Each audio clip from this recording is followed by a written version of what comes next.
بسم الله الرحمن الرحيم. يا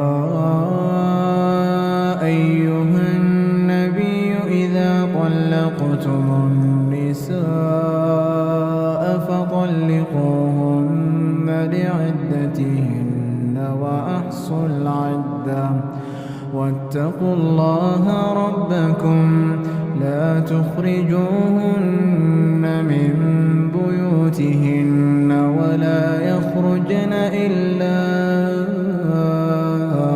أن يأتين بفاحشة مبينة وتلك حدود الله ومن يتعد حدود الله فقد ظلم نفسه لا تدري لعل الله يحدث بعد ذلك أمرا فإذا بلغن أجلهن فأمسكوهن بمعروف أو فارقوهن بمعروف وأشهدوا ذوي عدل منكم وأقيموا الشهادة لله ذلكم يوعظ به من كان يؤمن بالله واليوم الآخر ومن يتق الله يجعل له مخرجا ويرزقه من حيث لا يحتسب ومن يتوكل على الله فهو حسبه إن الله بالغ أمره قد جعل الله لكل شيء قدرا واللائي يئسن من المحيض من نسائكم إن ارتبتم فعدتهن 3 أشهر واللائي لم يحضن وأولاة الأحمال أجلهن أن يضعن حملهن ومن يتق الله يجعل له من أمره يسرا ذلك أمر الله أنزله إليكم ومن يتق الله يكفر عنه سيئاته ويعظم له أجرا أسكنوهن من حيث سكنتم من وجدكم ولا تضاروهن لتضيقوا عليهم وإن كن أولات حمل فأنفقوا عليهن حتى يضعن حملهن فإن أرضعن لكم فآتوهن أجورهن وأتمروا بينكم بمعروف وإن تعاسرتم فسترضع له أخرى لينفق ذو سعة من سعته ومن قدر عليه رزقه فلينفق مما آتاه الله لا يكلف الله نفسا إلا ما آتاها سيجعل الله بعد عسر يسرا وكأين من قرية عتت عن أمر ربها فحاسبناها حسابا شديدا فحاسبناها حسابا شديدا وعذبناها عذابا نكرا فذاقت وبال أمرها وكان عاقبة أمرها خسرا أعد الله لهم عذابا شديدا أعد الله لهم عذابا شديدا فاتقوا الله يا أولي الألباب الذين آمنوا قد أنزل الله إليكم ذكرا رسولا يتلو عليكم آيات الله مبينات رسولا يتلو عليكم آيات الله مبينات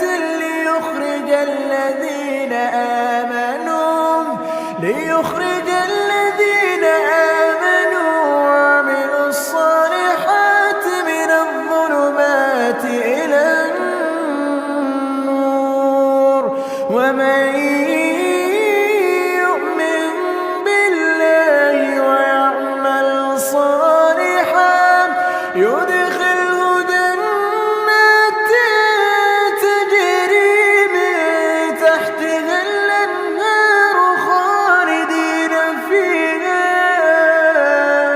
أبدا قد أحسن الله له رزقا الله الذي خلق 7 سماوات ومن الأرض مثلهن يتنزل الأمر بينهن لتعلموا أن الله على كل شيء قدير وأن الله قد أحاط بكل شيء.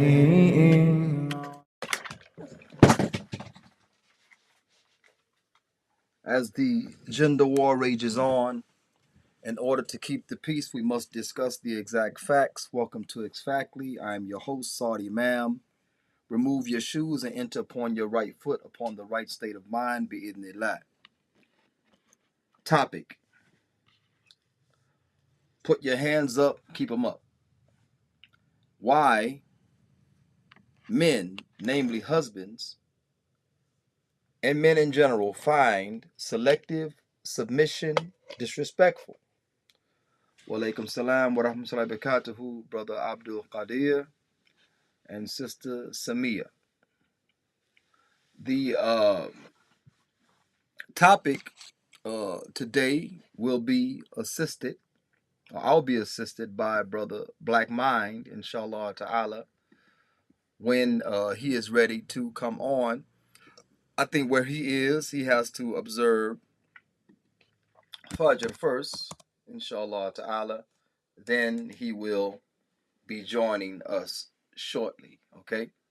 So, but allow me to introduce the topic. There is a popular song today, which amongst many other popular songs that have, from the DJ's point of view or from the artist's point of view, have asked the audience to perform certain acts. There's even one comedian that says he went to a concert and they said, put your hands in the air, wave them like you just don't care. Now move them side to side. Now hold your cell phones in the air, and all these different commands. And he was like, at the end of the show, I wanted my money back because I had to do so much, I was given too many commands. What happens, and walaikum salam wa rahmatullahi wa barakatuhu, Sister Carla. What happens with these songs in particular, and this one seems to be a popular one. I think even Muslims are participating. So what happens is that these songs are offering or giving commands for people to do certain things, like the one I mentioned in the flyer, which is put your hands up, keep them up. Okay. Uh, and people will do it. Okay. People will do it. Uh, they're saying that this song is about testing a woman's good knees. Now, what woman or what good woman is going to publicly show or indicate that she has good knees? Like, for what reason would you uh, want the public to know that you have good knees? Are you seeking a husband, and by having good knees will, you know, help you or assist you in accomplishing what you wish for or what you desire? Again, walaikum salam wa rahmatullahi wa barakatuhu, brother Bushir Alameen. So, but this is not the only one. This is the most popular one. Get back to it later. Um, the other ones were, again, put your hands in the air, waving like you just don't care, and everybody just followed it. I forget the one that came before this one. There was one before this one where the artist, the DJ, whoever is telling the listeners to do certain things, and people just readily did it. And not only that, they readily did it on the dance floor or in the club, they are putting out TikTok videos and short YouTube videos of them obeying the commands of these DJs. Now, a lot of these people that are participating in the quote unquote challenge don't have good knees. You know, I read something that somebody say they hurt their knee, or they don't have good knees, or there was and there's a point to all of this. Uh, their knees were aching or swollen after they did this the next morning or whatever have you. But they wanted to show public, I got good knees. Now, for those that don't know, having good knees, it's a sexual innuendo. It's a sexual innuendo. There's a woman named Megan the Male Horse, aka Megan the Stallion. Uh, she's supposed to have good knees. You know, this is what they say. She's supposed to have good knees. Okay, and apparently she has demonstrated these good knees with many men. You know, the men that we know that are on the news and the men that we don't know. One of the men that she showed her good knees to shot her allegedly in the foot. So on and on. With that being said, uh, there are many challenges in society that people are readily taking up. They're taking up these challenges. I remember there was a Tide Pod challenge, and doctors rushed to say, hey, look, do not swallow Tide Pods. People were getting rushed to the emergency room for this thing. There was a Put Yourself on Fire challenge. People were getting in the bathtub, dousing themselves with lighter fluid and lighting themselves on fire. There was the crate challenge. Remember the crate challenge? People were trying to get to the top of the crate pyramid and then down the other side. People broke bones and hurt themselves very, very bad. But someone, whether it was an influencer, which is very key of a word, an influencer on social media told them, run up these crates and run down the other side. And they did so, and very few were successful. I think, I don't know if I saw a successful video. I may have saw one. I didn't search it. It just, it came across my timeline.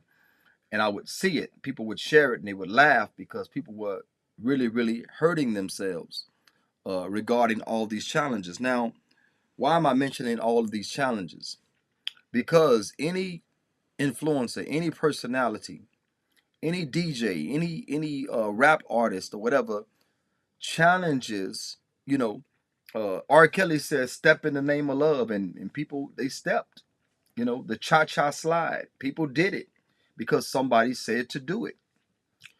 That's called selective submission. They actually submit to what these personalities and influencers ask them to do on these songs, these challenges that are or that go against health.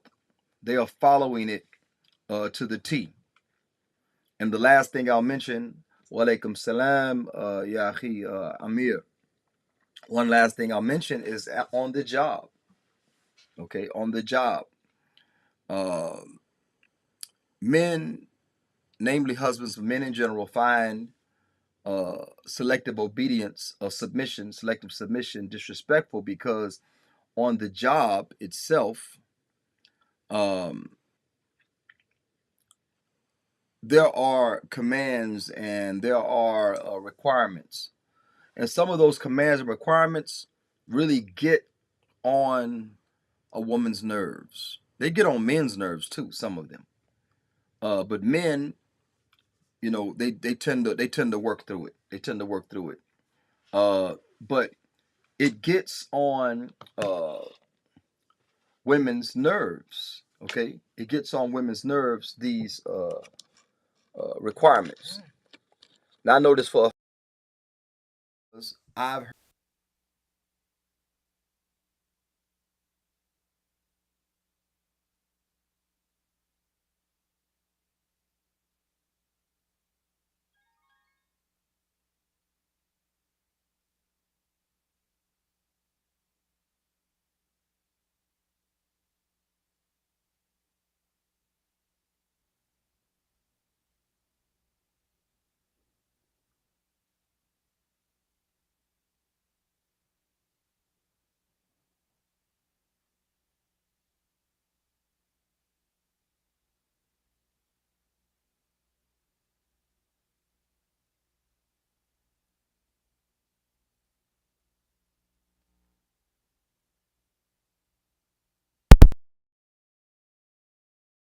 Can you hear me now?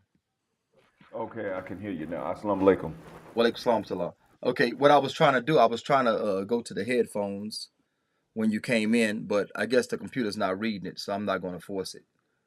Uh, Oh, I'm sorry about that. Do I sound clear to you? yeah, you're good. You're good. Alhamdulillah. Let me remove these. I Alhamdulillah. was going to go without the headphones, and then I decided to try to put them on at the last minute, and that's not going to work. So I'm gonna ride like this. So I was making a point. My last point was about the job. Uh, Women on the job. Uh, the boss is giving them, commands, things that they do not find desirable.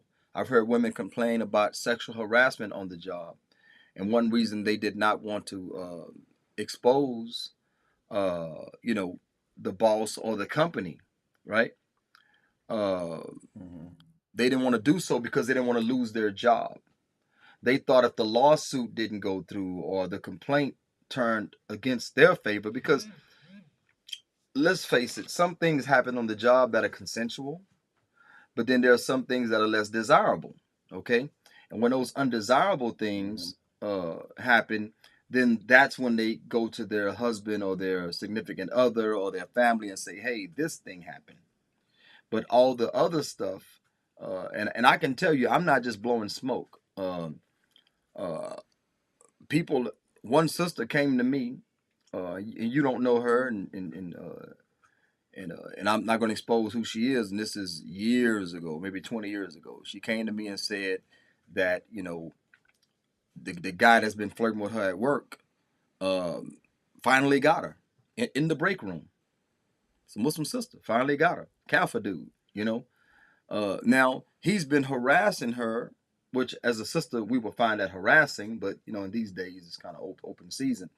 Uh, He's been jugging at her, shooting his shot, pitching woo, or whatever they want to call it, right? This whole time.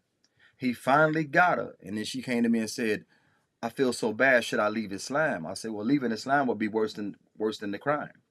That'd be worse than the crime that you committed in the break room. I said, don't leave Islam. I gave her, a formula what to do. And I said, if you like us as Muslim brothers to go up there and let him know that, this relationship is over, I said, we'll do that too. She said, "Oh no, I don't want you. I don't want to lose my job. This, and that." So, no matter how undesirable the environment is at the job, because she was married too. I got to add that part. She was married. So, no matter how undesirable the job is, today they got things called work husbands. Okay.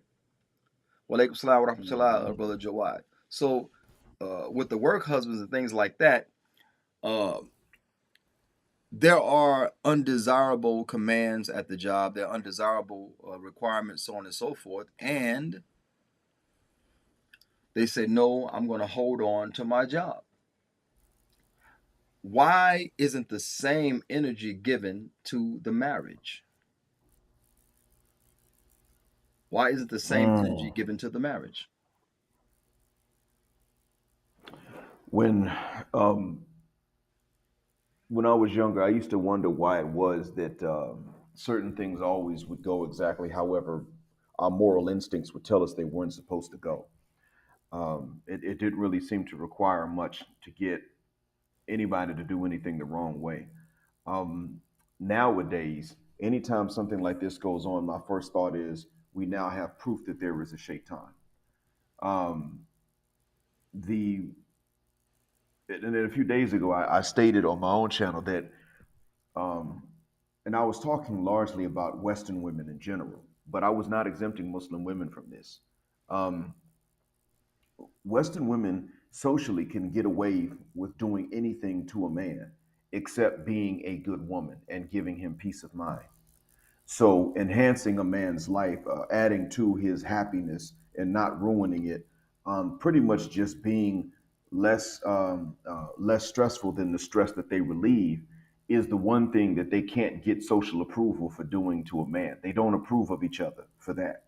So there is this software that's being put into the minds of Western women when they're young, and that software tells them your job is to stress a man out. Your job is to be a problem for men. Your job is, and you fill in the blank with anything that involves causing the man some sort of suffering, or betraying the man, and that socially speaking blends in. And unfortunately, the Western Muslim women are no exception. But now, when you have them actually being good wives and being the kind of wives that the Hadith says would wind up going to paradise through any door she chooses, that's considered outdated, old fashioned, and subservient, and is considered to be selling out. That's the other thing we have to realize. It is considered to be disloyal to some cause. Um, and what's happening is that they don't. Um, these ladies, even when they become Muslim or they try to shed the feminism, they go through any sort of reform, it doesn't go away because they've been socialized this way, and there's not a re-socialization out of that. There's nothing that really confronts that socialization and tells them, you know what, men by default are not automatically unworthy of anything positive from you. There's nothing that comes along and tells them this when they accept their shahada. There's no orientation class or any group of women telling them that what they've been told about men is not even true. Um, the men don't tell them this, and the women don't tell them this. If they just want to get away from feminism, there's a whole lot that they're simply not being told. Nobody's telling them that, look, men are not a bunch of pigs and dogs, and you're not a B word and an H word unless you choose to act like one. Men are individuals. They're going to be different kinds of ways. Most men are going to be something in the middle, but decent. Nobody is telling them these things. So they almost can't shed this way of thinking. And so consequently, when it comes down to, let's say, even a Muslim on a job who's married, ironically, that's the real strange thing. There's a software in the back of her head that's telling her you should cheat on your husband, and you should cheat with a disbelieving man who has no business being able to get at you outside of a work context, because that man that you married doesn't deserve any better. I mean, being faithful to him, even though it's about obeying Allah first, being faithful to a man is a compliment. It gives a man peace of mind as long as he knows that's what's going on. And that's exactly what she's been told in the back of her mind that her husband does not deserve. And she's only one of many. You and I know she's only one of many that's going through this. Year Well, and a the half ago, job, I would have. Muslims, I've told Muslims and other Muslims have said before me that the worst place you can send your Muslim children is university, especially your daughters. That's the worst place you could send them. And we're not saying that because we don't want women educated and all the other things that people like to throw out there. No, it's actually a protection. Okay, uh, that's one of the worst places you could send them. Now, the worst place you could send a wife is to a job market. Now, the job market is dominated by men. Why? Because of infrastructure. You know what I'm saying? Uh, you can have an all woman facility. It's going to be men in that facility. You know, they may have to come after hours, but we're talking about infrastructure. They got to repair things. They got to add on, remodel. They got to do things like that. Women don't take, those particular jobs. So even they had all women gyms, workout facilities. One in particular here called Curves. Curves shut down. Women did not support Curves. Women do not support the WNBA, and they're complaining that the NBA, who actually funds the WNBA, needs to, like Lisa Leslie said, they should skip one night out in Vegas to give them a salary, to give them more salary. They should uh, uh, she even said they should pass a hat around to fund the WNBA. Now, why do we need a WNBA if the game is just as good? Play with the men. Play with the men. Shut it down, play with the men. Serena Williams said, "No, I'm not playing tennis against no man." She said, any man that's ranked will beat me. Top 100, the bottom, number 100 will beat me. 6-0, that's what she said. She said, men's tennis and women's tennis is two different sports. And when you saw the mixed doubles, every time the man served, the woman could not return that serve. It was horrendous. It was a really boring game.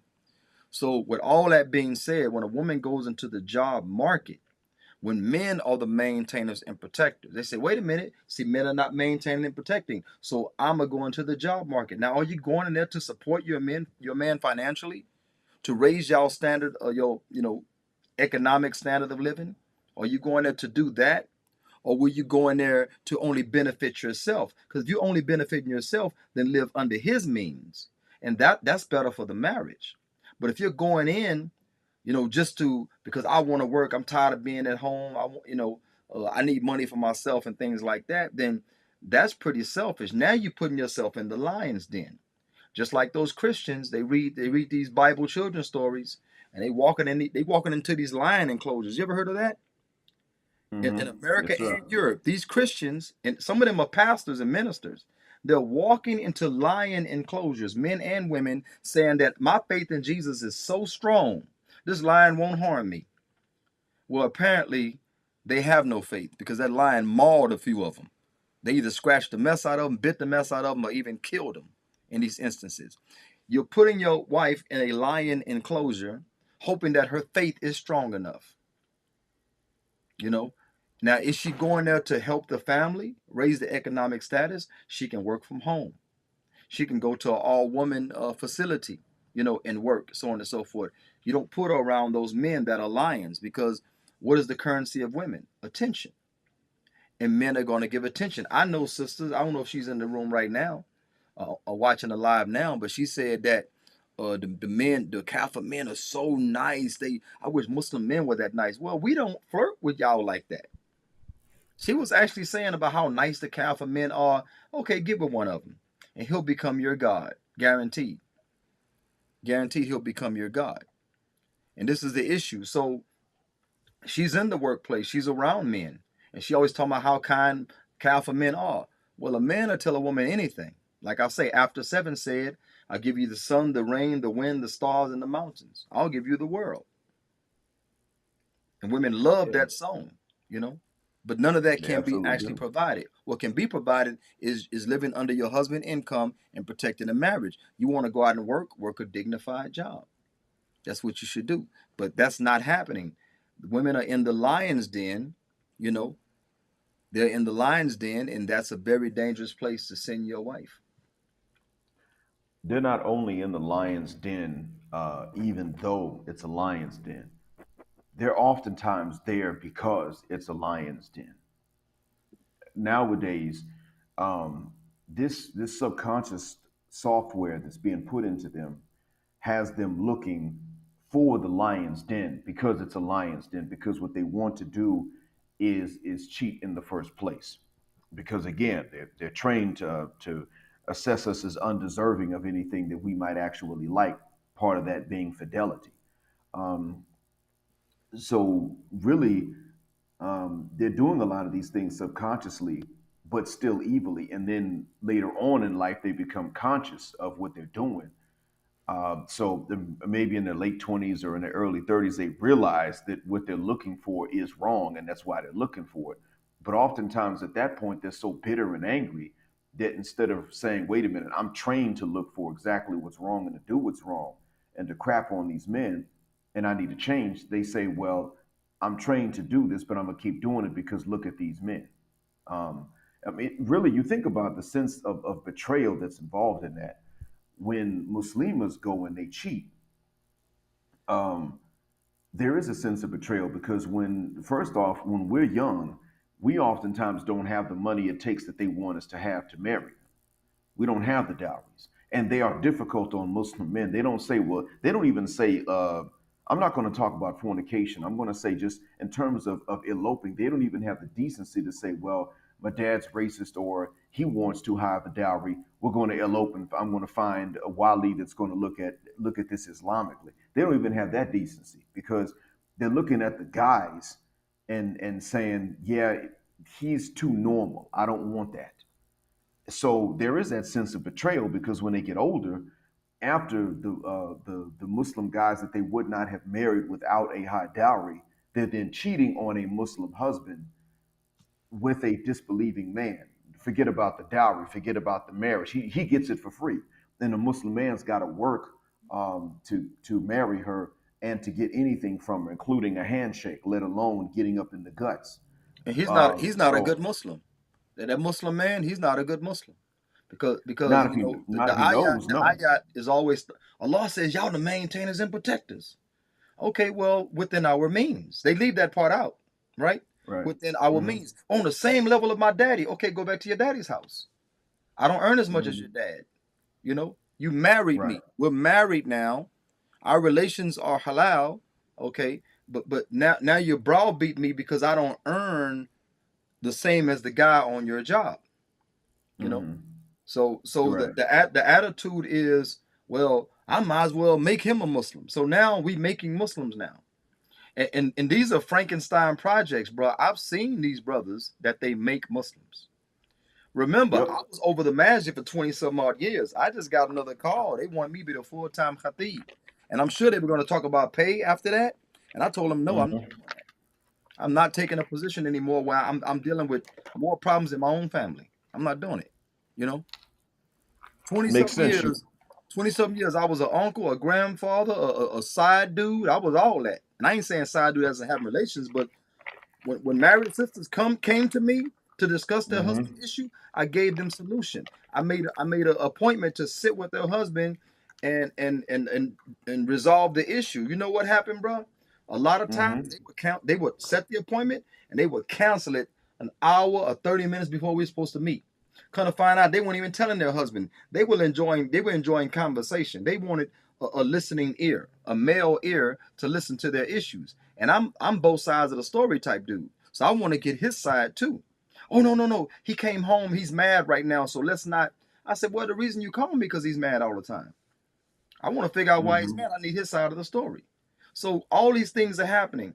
And like again, with the subject, put your hands up, keep them up. I don't know if you heard this. It's a new song out called it's about, I don't know if it's called Good Knees. I don't even know the title of it, but I know that's part of it. Put your hands up, keep them up.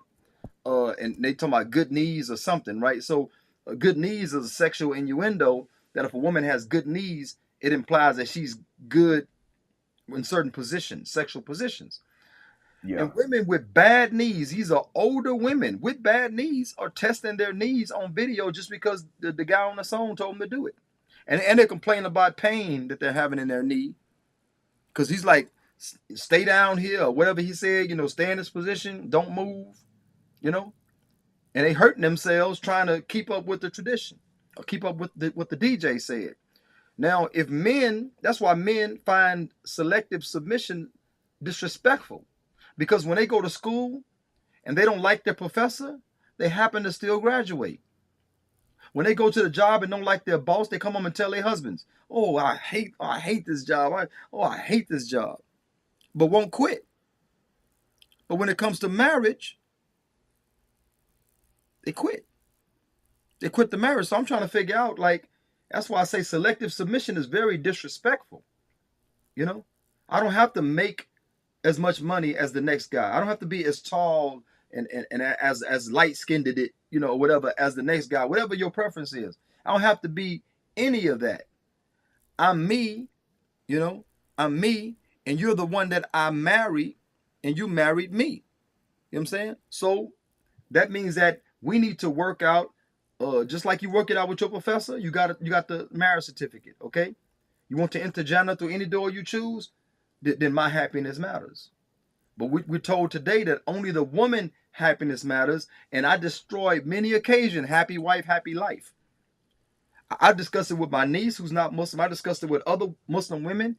When they say happy wife, happy life, I say, what is life? Explain life. I say, do you know most of life happens away from your wife? Your wife is not on the job with you.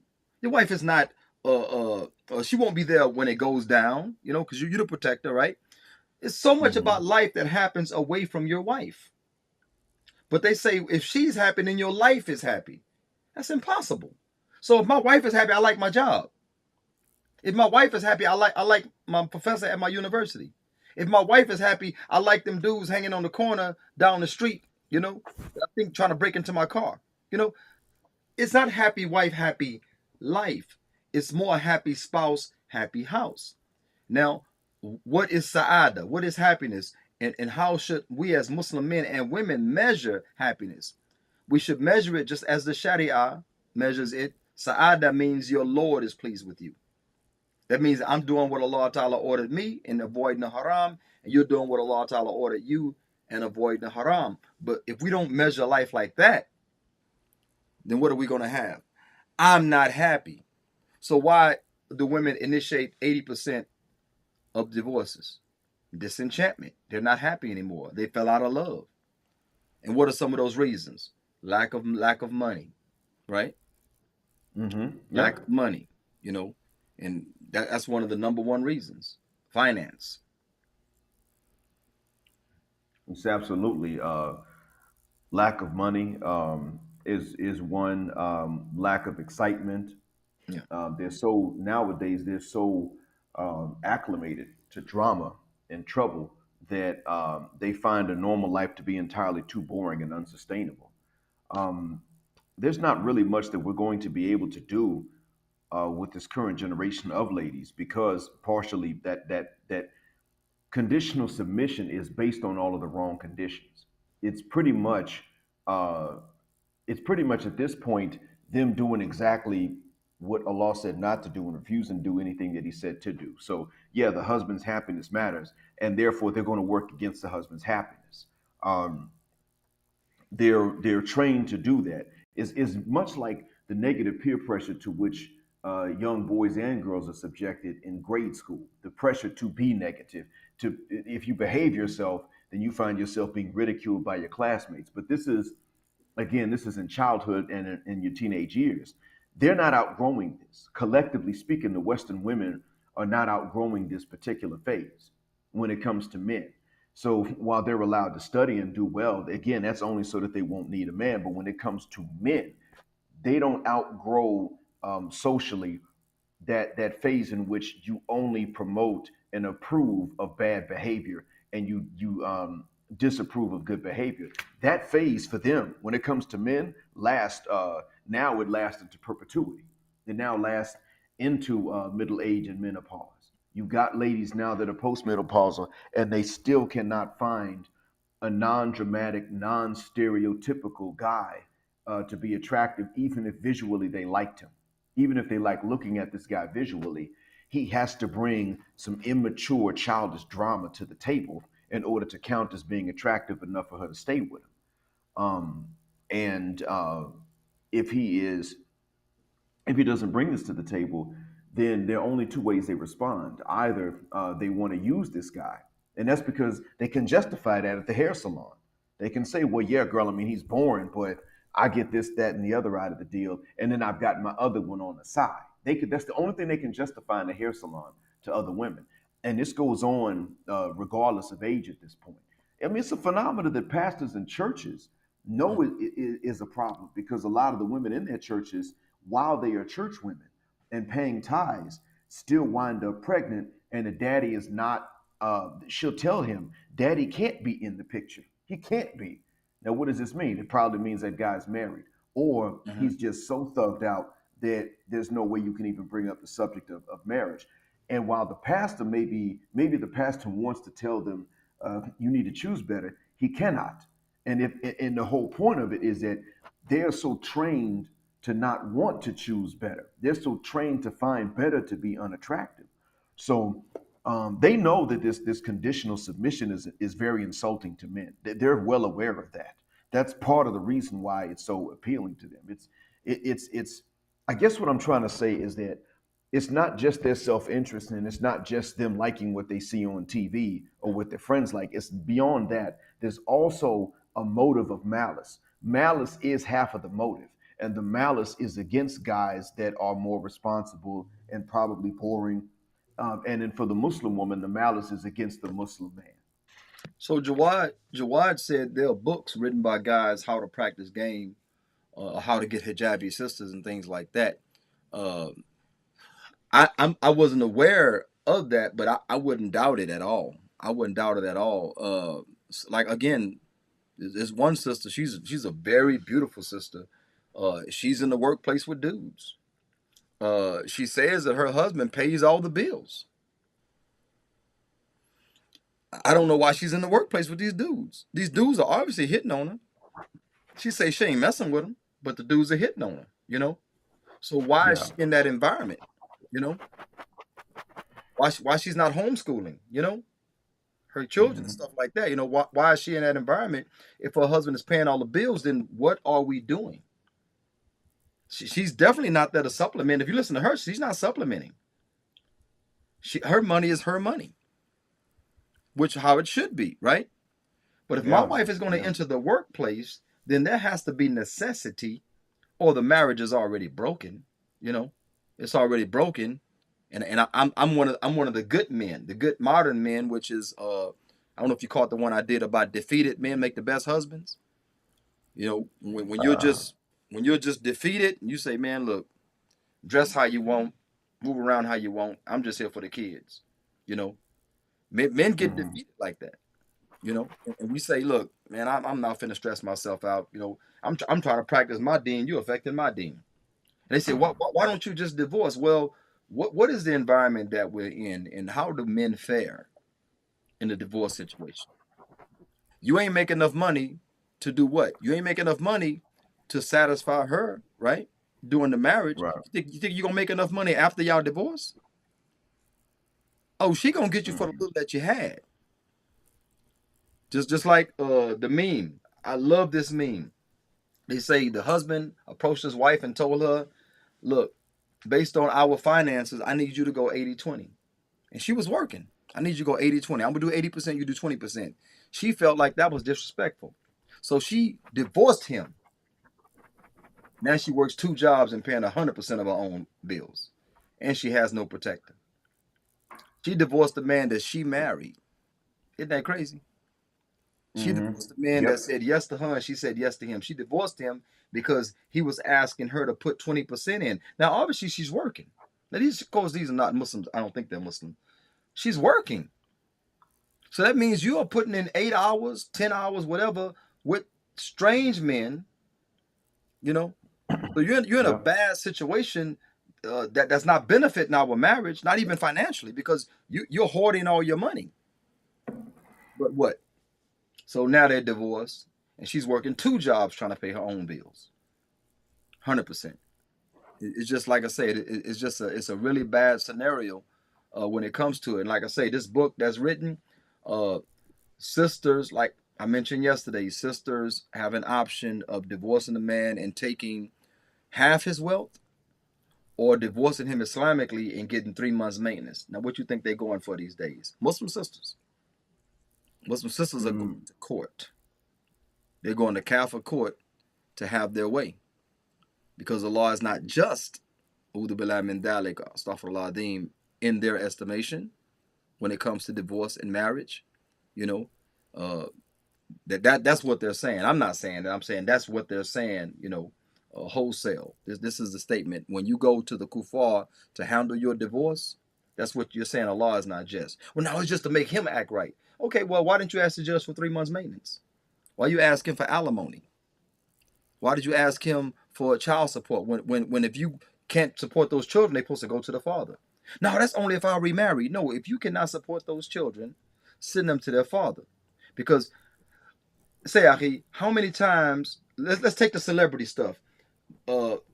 50 Cent was paying what, 25,000 a month or more, yep, he was exactly, and until she took him he to told court. her stop complaining, because if they went by my actual income, it's 17%, and you would get less. He told her that because he already knew what the lawyers. He was being very generous. Okay, he was being very Hmm. generous. She took him to court anyway, got it modified. She went down to 67. He became a deadbeat dad. I don't make Yeah, 6,700 a month myself. I couldn't give that in child support. He can though, and he is, and he's still called a yeah, deadbeat. yeah. And I myself don't. I don't make 67, and there was never a point where I would have been able, even when I made just a little bit above that, it was short lived, and I could not have given 67 in support, let alone for one.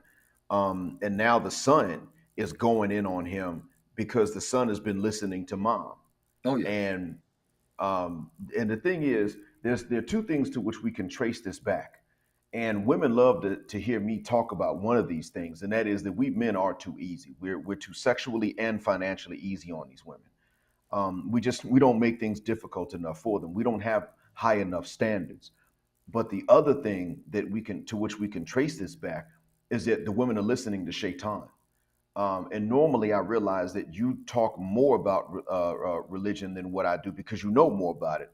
But when it comes down to this, I can tell you that Shaitan is very active, and he's having an easier time getting to the ladies than he is getting to the men. And both of us are listening to him. Both genders as a whole are listening.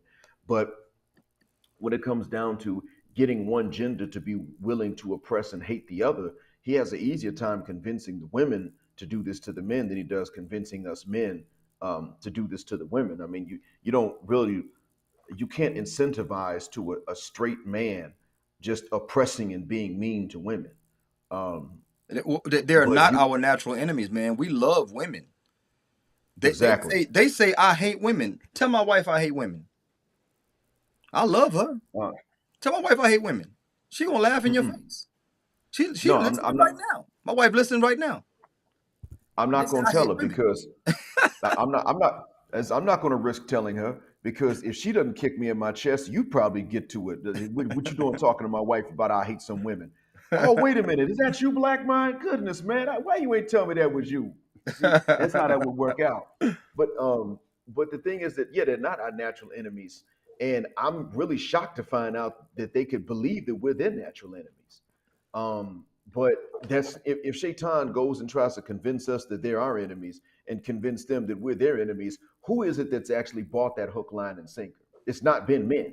Yeah, Because if a man walks around thinking this way, he could be straight, but he thinks this way because of how he's been treated, and people will still turn around and say that he's 9AY, even if yeah, he's not. He's going to get that accusation, even if it's not true. I know because when I was younger, I mean, about 3 decades ago, I simply told men to be careful because of the ways that women would talk about us. This is three decades back. I would say that. And then some people started saying, "Man, I don't know, black sound like he 9AY," and I Yeah. wasn't. Fortunately, I had some friends that would actually say good things behind my back and defend me, and so those rumors got quelled pretty quickly. That's one of the few times that amongst black teenagers, a negative rumor about somebody got stopped and squashed early on. Probably one of the few times in American history. But I was lucky in that case. But if you look at what's going on, in a nutshell, what it comes down to is we've been too easy, and then they're listening to Shaitan. And they're not thinking from the standpoint of what would an enemy of humanity tell one gender about the other gender if he's an enemy to the whole entire species, both genders. They're not thinking from that You know, standpoint. that there's been a resurrection. Now they bought Derek Jackson's books. They listened to his rhetoric. They loved him and support him till they found out his true side. Mm-hmm. So but they ain't got enough yet. So anybody who supports the delusion and tell them what they want to hear, they follow. There's another dude now. He has the one with the gap tooth. Mm-hmm. That dude, he's doing the same Derek Jackson thing. They ain't got enough. He's doing the Okay. same thing. And he keep talking about my girl this and my girl. He never show his girl. His girl ain't on the show with him. You know, he's talking about his Yeah. girl this, and he speaks about her with vaguity. It's like it's just it could really pertain to anybody basically. So Mm-hmm. so no matter who he caught with, they never know if that's his girl. He never say her name, anything. Now he might be quote unquote protecting her. I don't know, but he's saying that same Derek Jackson stuff. I'm like, man, look, this stuff right here that he's saying is not helpful. If your therapist says yes, the dog is talking to you. If your therapist say yes, the tree is telling you to kill people. Instead of saying, you think it's logical that trees talk? You think it's logical that dogs communicate with humans on that level? You know? And why would you listen Mm-hmm. to a tree who is غير عاقل that doesn't have intellect, and a dog that's غير عاقل that doesn't have intellect? Why would you listen to these objects and these things, these entities? So again, if you support the delusion, you're not helping the person. So this next Derek Jackson dude is doing the same stuff, and they are flocking to him. And I know he's gonna write a book if he ain't wrote one yet. It's gonna be a bestseller. You know. Well, the good thing is that those of us especially in the black manosphere, we're just going in on that guy. I know who you're talking about, and as either we don't listen to him or we just clown him and belittle him and ridicule him because um, we're already at a point, and it's reached mainstream attention. We're already at a point where Western men are just going to have to abandon Western women. And when I say Western, I'm talking first world economies, developed countries. I hate to say it like that, but we've already gotten to that point. It's not an option, it's a must. If you are a straight man and you plan on having a legacy and a family life by either religion standards, then you have to leave because it's already over. And so we're ripping up guys like him. I mean, Dr. Tiasan Johnson, who's like a lukewarm Muslim at best, by his own admission, according to what some folks have told me, he had an episode of his show, a live stream, about feminism infiltrating Islam. And I was asked by many in the audience to go ahead and do my own. He did this while I was asleep. So, I mean, I'm not knocking him. I just wasn't awake at the time, so I couldn't even join the panel. Mhm. But in the end, it came down to that several asked me to do the same thing, and I'm planning on doing it sometime between now and Tuesday. I still have to decide when. But the point is that um, even he had to do this show because when about a little over a decade ago, people did not expect this to be a part of the Muslim community. Non-Muslims would look at me and say, "Oh yeah, in your house, you're probably the one. You're probably the main one in charge, right?" That would have been the assumption just because I'm Muslim. Mhm. And now it's like, no, it's just understood that what it is she calls the shots. She's in charge. She uh, it's all about her. Her money's her money. Your money's her money, and she's going to hit the workplace just to be empowered. You don't get to spend her money, but she's going to hit the workplace just to be empowered, just to not need you. And now we know what that means. She's going to hit the workplace just to cheat on you because we understand now that the Western Muslima is no more against cheating than non-Muslim women are, Okay. and that she might even be more for it just to prove a point. And there's a brother that went on Dr. Tiasan Johnson's show on a previous episode over a year ago, a Muslim man practicing, and he was cheated on by his Muslim wife. And Wow. then he remarried and went through the same thing second time. I don't know if she cheated the second one, but he was going through it. He was really going through it. She tried to befriend me on Facebook, and I looked and saw that she was married to him, and I said, "Hey, man, she's reaching out to me. I don't know, I know you, but I don't know her, and she's trying to befriend me on Facebook. Um, does she have your permission for that?" And he said, "No, she doesn't, and it's manipulation. Don't trust it. We're going through a rough patch. I think they did split up, and that's what's out there right now. See, whatever the shaitan wants them to do, that's what they're doing at this point. And so we're already at that point where staying in the West, staying in developed nations is not an option because they're going through the same thing in the UK. They're going through it in France. They're going through it in Canada. And I'm talking just the Muslims, just them. And we already saw in 90 Day Fiance, the Muslim brothers in Trinidad and Tobago got to go through it. Because look who they just exported. Y'all saw Shaida with all that attitude. And so uh, it's sad to say, but marrying one of them is just as bad as marrying a non-Muslim Western feminist at this point. It's the exact same thing. So Just to clarify, he's not saying marrying any Muslim woman is like marrying a non-Muslim. He's saying certain types. Okay, yeah, we don't want yeah, sisters I'm thinking saying like that. that because they'll shut us down, bro. No, nobody's saying that. It's certain types of Muslim women that you'll Hmm. do better with a Jehovah's Witness because a Jehovah's Witness won't leave you guessing. When you leave in the morning for work, you leaving a Jehovah's Witness, and when you come home after work, it's gonna be a Jehovah's Witness in your house. With a lot of Hmm. Muslim sisters, that's not true. You'll leave with Salam Alaikum, in the morning, come back, it's what's up, dog, you know, when you get home from work. And I'm not saying all, I'm saying there's certain types. We know those types. Now, real quick, Yeah. when you mentioned the shaitan a few times. Hmm. Ad-Dajjal, Ad-Dajjal, the liar, Yeah. if and when he comes, okay, at the time he comes, where he comes, the way he look, insignificant right now. I'm talking about the promises he's going to make. At Dajjal is Derek Jackson. I'm not saying Derek Jackson is at Dajjal. I'm saying at Dajjal is Derek Jackson. At Dajjal is the dude with the gap tooth. I don't know. I keep forgetting his name. Okay, that's at Dajjal, or that Dajjal at Dajjal is him or them. Okay, now I'm explaining why. Hmm. At Dajjal's whole thing is to sell your desires. He's selling you what you already want in your heart of hearts. He's worse than a used car salesman. Is this car low miles? Oh, it's very low miles. Well, why does it say 300,000? We changed the engine. That engine that's in there got like 50,000 miles on it.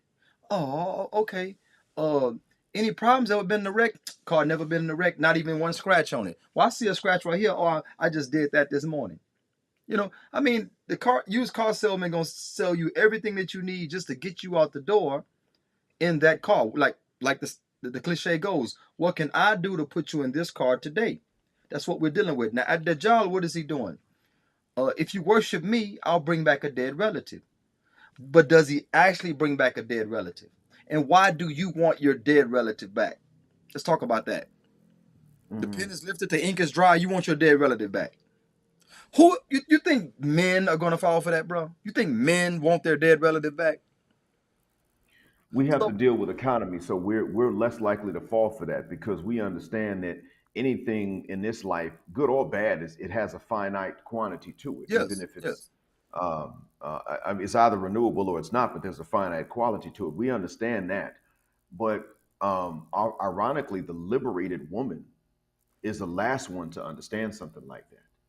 That's the ironic thing about it. The one with the most education, the most, the freest mind, so to speak, has the hardest time understanding that things in life have a finite quantity, especially if they're good, and that includes the time that we have with our loved ones. That's finite, that's fixed, and that's set. So There's a he's selling. maximum on that. So he's selling that he can bring back the relative, but see what he does, he brings back someone that appears to be, or he uses the Exactly. pen to produce an illusion. You know, Exactly. David Blaine, David Copperfield type illusion. Uh, and as soon as you see your relative, you fall in obeisance, and you prostrate to at the job, and you're in the hellfire now. You're in the hellfire, and that's what he does. He's selling desires. Who's going to follow him? The majority of his followers will be one, Jews, people of desire, Jews. Okay, and Hmm. now the brother Exactly. posted that majority of the inhabitants of hellfire will be women. Now, a lot of people went against. I'm not saying went against the hadith, but they tried to over explain it and explain it away almost. Okay, but the issue is that the reason that Muhammad Sallam said more women will be in the hellfire than men, that's what we should be focused on. Don't be Hmm. focused on trying to explain away that hadith. Well, see, more men die at birth than females, and and 9 out of 10 dentists recommend sugarless gum for their patients that chew gum, and they saying everything to just overshadow and circumvent the hadith. The reason is they are ungrateful to their husbands.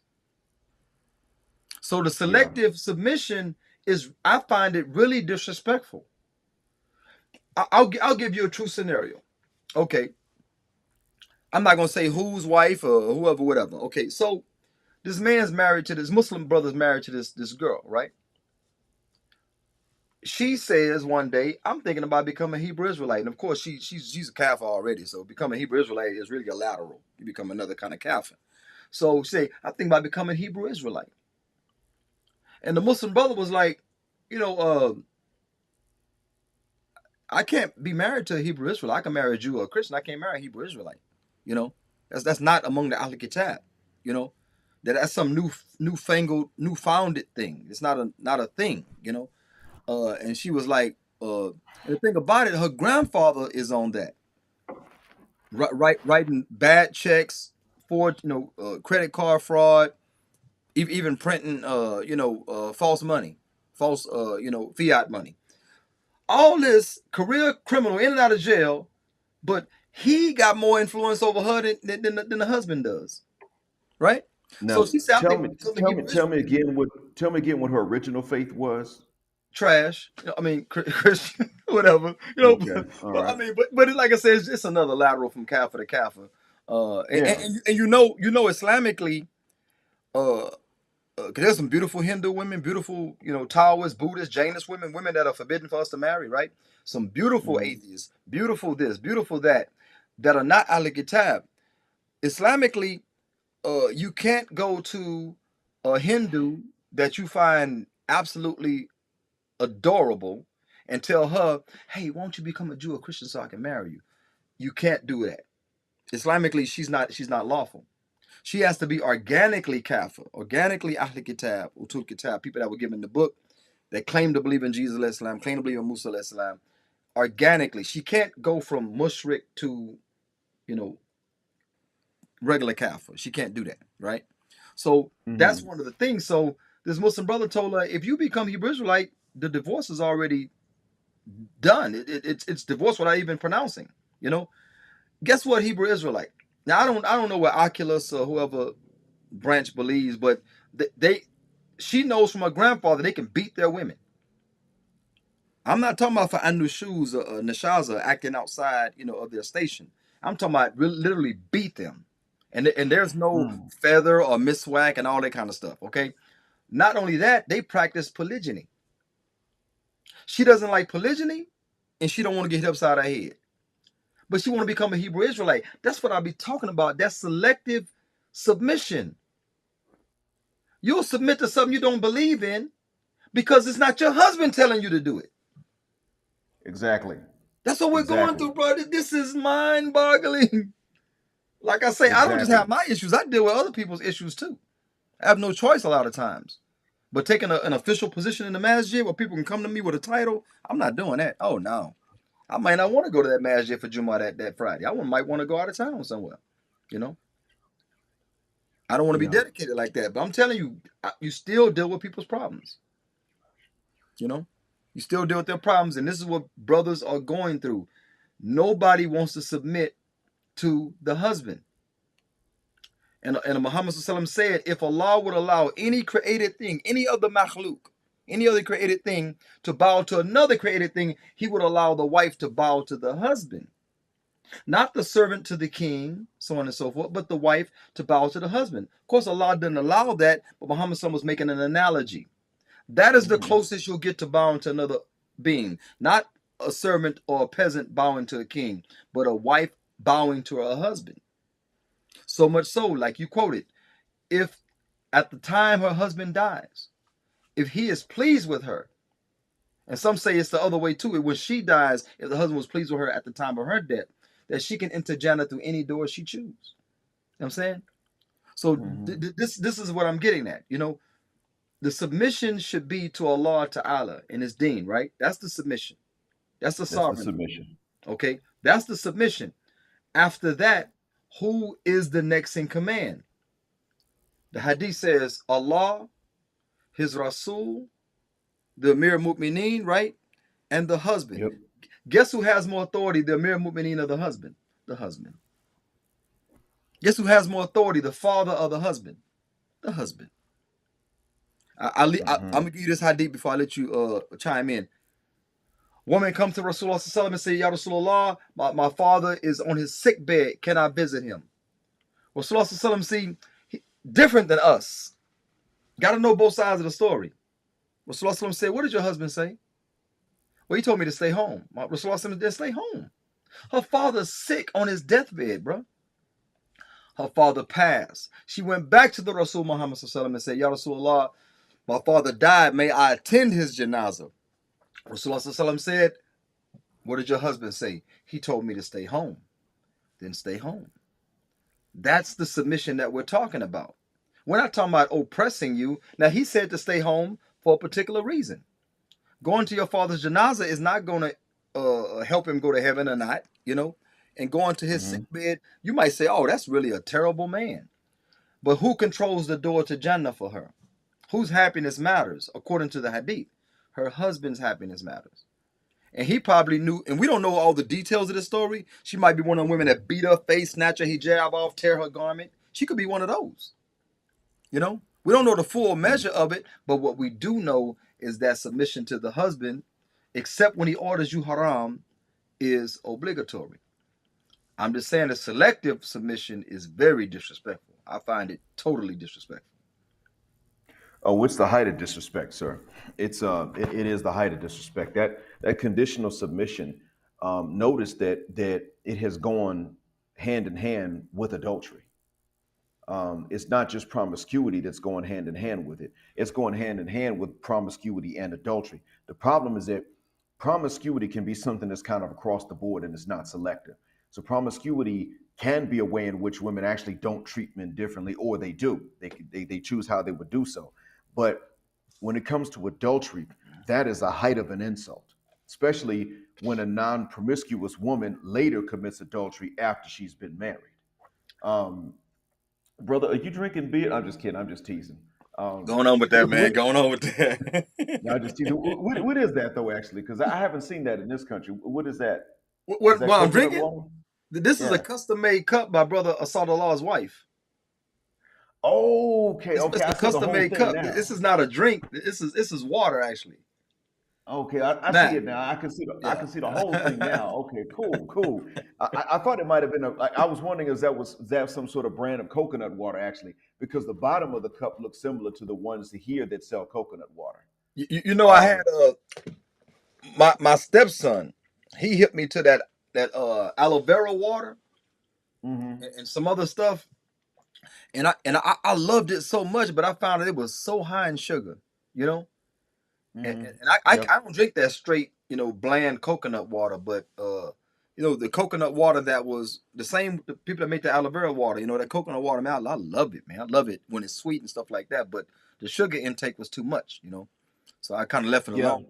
But yeah, yeah, Your brother don't mess You have around, to wean man. yourself off of it. It's true. A lot of the drinks over there and over here have too much sugar. You have to retrain yourself. That's true.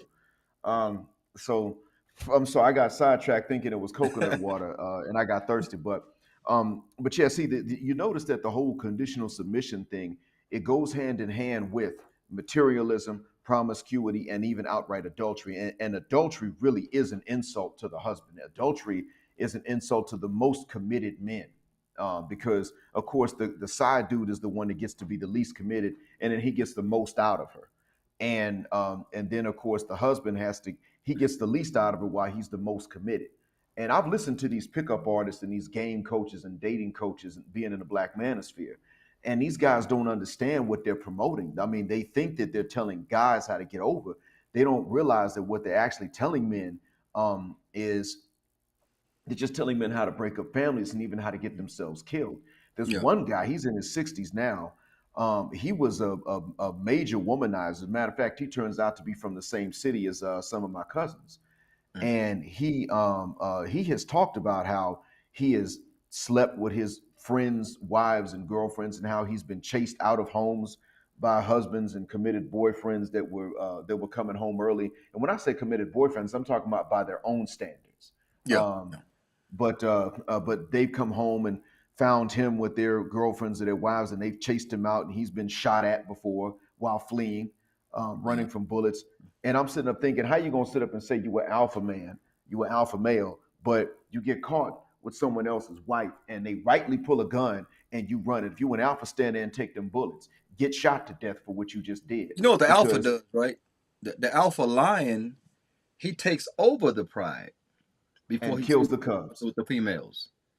Yep, and he kills the Takes over. cubs. He He kills don't all. dirty Mac. He don't dirty Mac. He actually fights to the death sometimes, you know, Yep. or utterly defeats the king or the king of the pride. Then he Hmm. takes over. He don't sleep around with those lionesses, behind the king's back. No, no, This dude is he one of the drives the king dirtiest off people first. on earth, and Islamically he deserves to be killed. I don't know why they stopped shooting at him. Well, I mean, he would the way he described it is he was running, and apparently this happened more than once. But he was running and escaping, and they just didn't chase him down. And he's a tall guy, so I imagine he runs pretty quickly too. Yeah, But small world though, I'm small world. That's why I told this one absolutely. dude. I told him, I said, small. He owed me money, right? Muslim brother. Hmm. He owed me money, and I said, man, pay me my money, man. Nah, I want you to do some more work. I said, dude, pay me what you owe me, man. I'm not working for you, dude. Pay me what you owe me. Right. And he like, no, if I pay you, you ain't gonna want to work no more. I said, dude, small world. We was on the phone. I said, look, last day I'm gonna leave you with small world. You know what he told me? He said, brother, why you always result to violence? Uh-huh. Because he Yeah, because I understood love my right off kids the more than I bat. love you. I love my kids more than I love you. That's why. You know. Exactly. Exactly. And we have responsibilities I to them, said and small that's world. They know exactly what that means. We gonna see each they're other. going right, and unplanned too. Even if you're That's not the best looking for kind. them. Yes, indeed. On to Yes, next. indeed. Look, check this out. Jawad says some sisters are now saying that they don't have to cook or clean. Now, this was a phenomenon with some sheikhs. Now, I don't know if you know, there's a lot of Derrick Jackson sheikhs. They actually live off of likes and submission and what do you call it, subscriptions, subscribing. They live off of that too.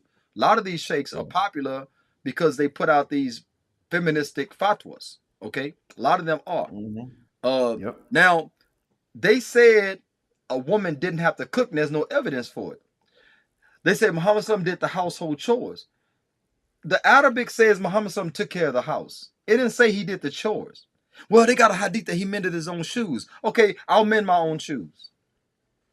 I'll be responsible for my shoes. You be responsible for everything else. You know what part these sheikhs leave out, bro?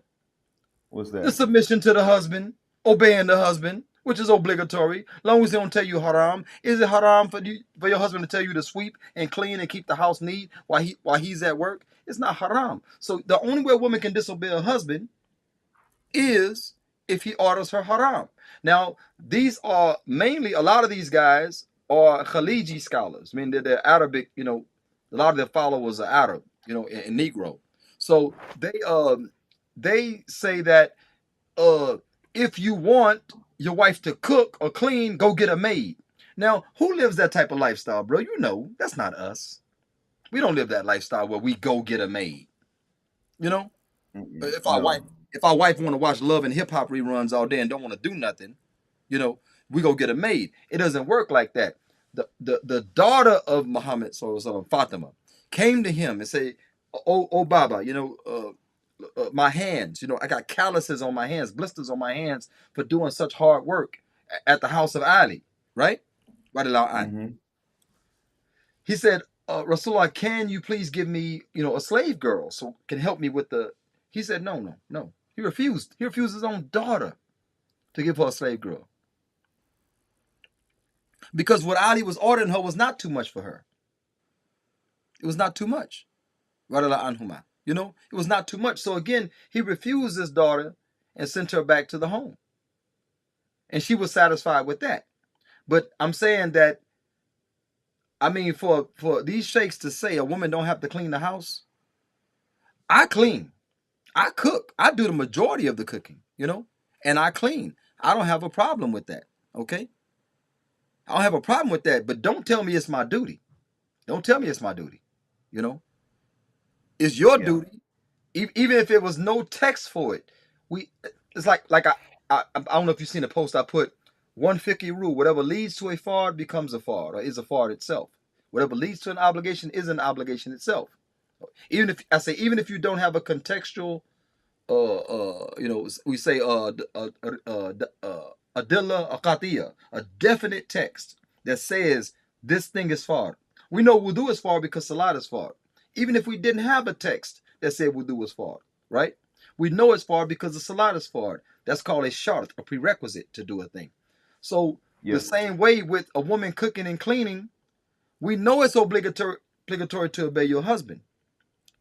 We know it's obligatory to cook and clean for the woman to do so. Why?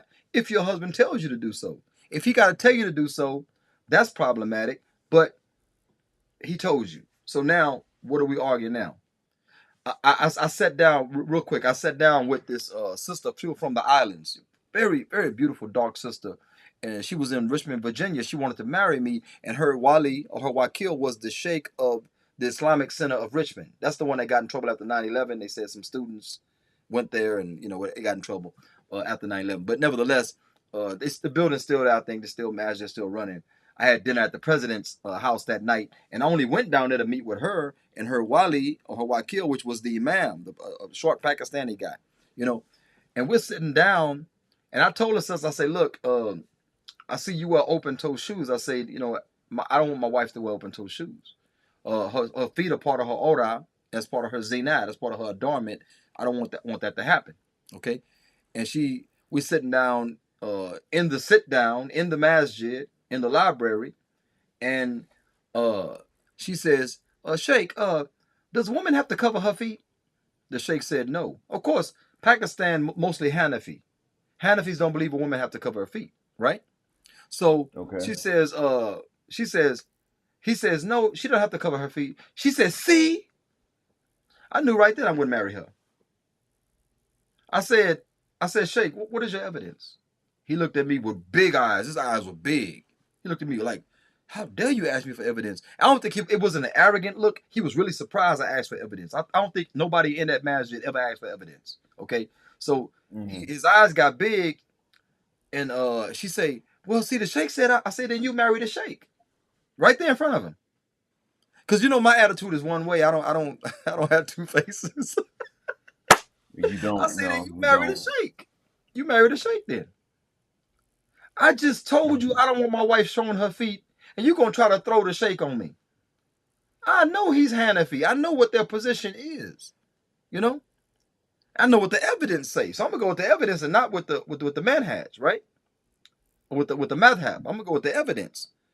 And you see what I'm talking about? That selective submission. She could have just listened to me and she would have been married. But I don't know if she married today. She probably did get married eventually. I mean, sister's beautiful, but she had two little kids, and I'm only a dude that used to simp around and chase, and didn't mind women with children. I was the only one. I said marry the sheikh. How long ago was this? Yeah, how Man, long ago was this this? this is before, had to be before 9/11, I think. You know what? No, it could have been after. Okay. Well, in that Could have case, been after, then yeah. okay, then in that case, you probably did find somebody. But if it had been in recent years, Yeah, then it would have been much more difficult because yeah. I've seen a shift in men's attitudes just since 2019. I've seen more and more men saying no. She can't come to me with some other man's kids, and some men have even said, even if I have kids, she can't. Some men have even said that much. Yeah. And they have a justification for it if you can count it as one. They'll sit up and say, well, if I have kids, I'm still responsible for them. But if she has them, there's no guarantee that she's not going to try to put the responsibilities off on me. um, and so I can somewhat understand that.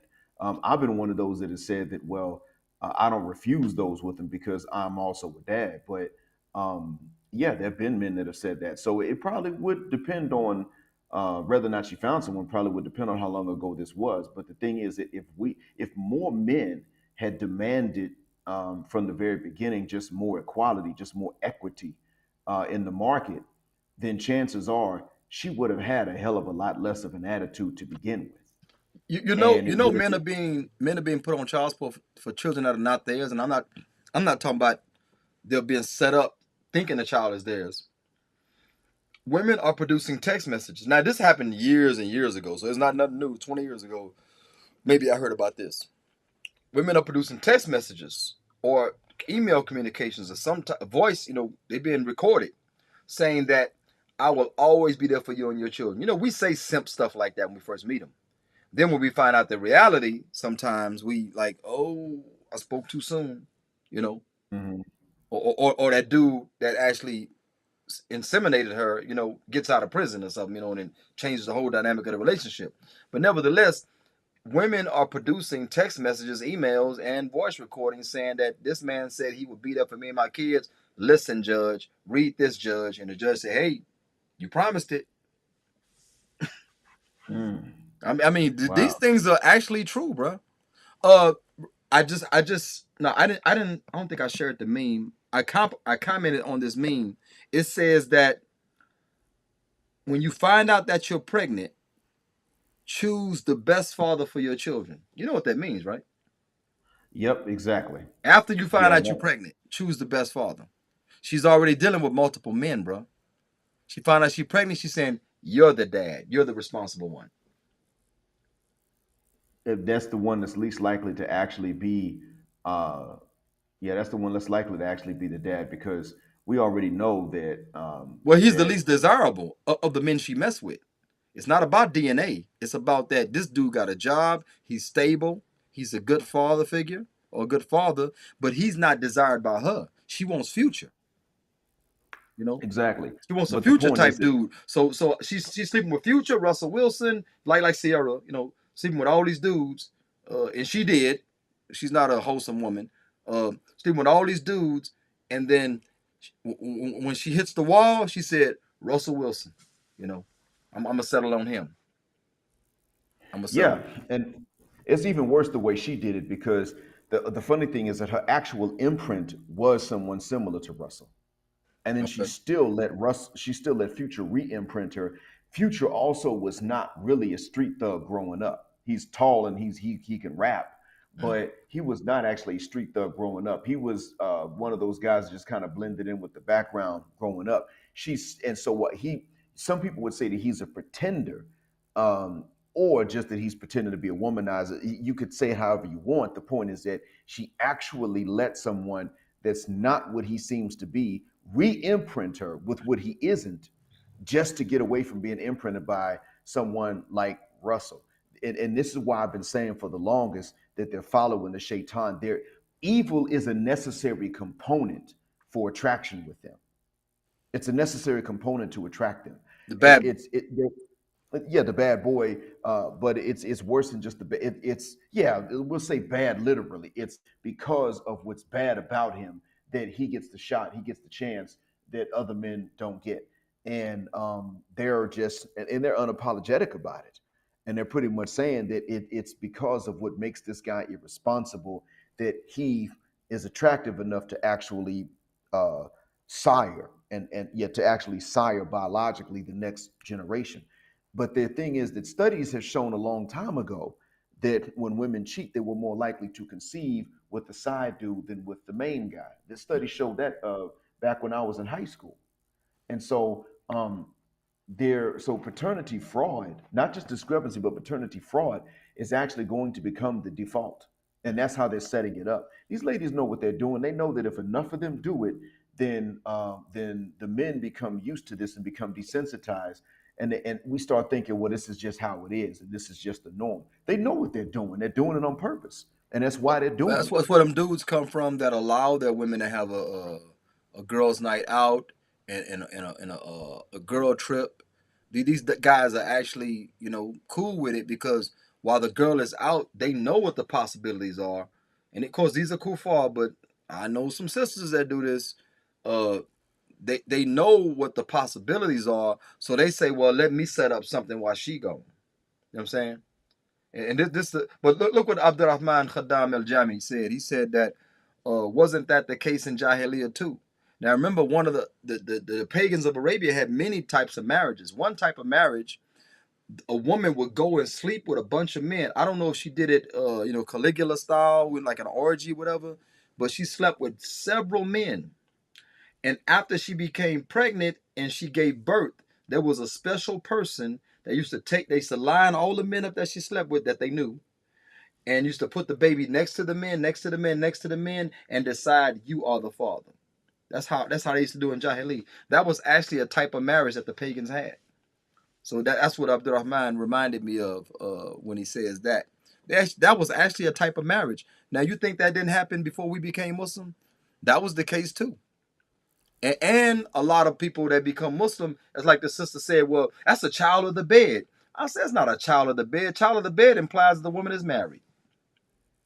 She's married, and the child came out too dark or too light, and you cannot accuse your wife without evidence, right? So Hmm. Muhammad SAW said it's just like you ever see two yellow camels have a red camel. They say yes. They say this is that case. This is that case. So when you say children of the bed, that means that bed contains a husband. I was talking about in this Hmm. one conversation about this sister that have these illegitimate children without being married, and this sister said that's a child of the bed. That's a child of the bunk bed. Cause that's more than one dude. Hmm. Yeah, that's oh God have Yeah, mercy. I'm trying And to figure this out, boy. Every excuse in the book, man, except Islam. You know. well, because that requires, and it's the same. Honestly, it's the same reason that a lot of men that we know will say, "Well, I'm spiritual, but I'm not religious," and they want to say that all their religions have been used to weaponize. And what it comes down to is, on one hand, I realize that when you're going to abide by the rules of a particular faith, Islam is included in that, people will try to take advantage of you. They expect you to turn the other cheek, settle for less. That is true, especially coming up in the West. People want to give you the worst of everything because they think you're supposed to take it, and they exhaust whatever patience they expect you to have. But by the same token, a lot of these, for a lot of these ladies, they're going to make every excuse because um, they think that there's a way to not exercise discipline and still get ahead, not only in this life but in the next. They really do believe that, I shouldn't even say they believe. They just insist on that because it takes discipline. So they're and of course, like I said, they're already listening to the shaitan, not knowing it's the shaitan. So they're going to come with every excuse because they they're trying to find a way and reason out a way to get what they want out of this life and the next without actually restraining themselves. They're trying to find a way to fully indulge now and then still collect rewards later on. That's what they're trying to do. That's what we see here. So and that's why they'd rather send you positive vibes with sage and crystals after being a 304 than to just simply not be a 304 and honor the commitments that they make. And I'm not saying dudes don't do it. I'm just saying that guys at some point are forced to outgrow that if they ever want to get ahead in life.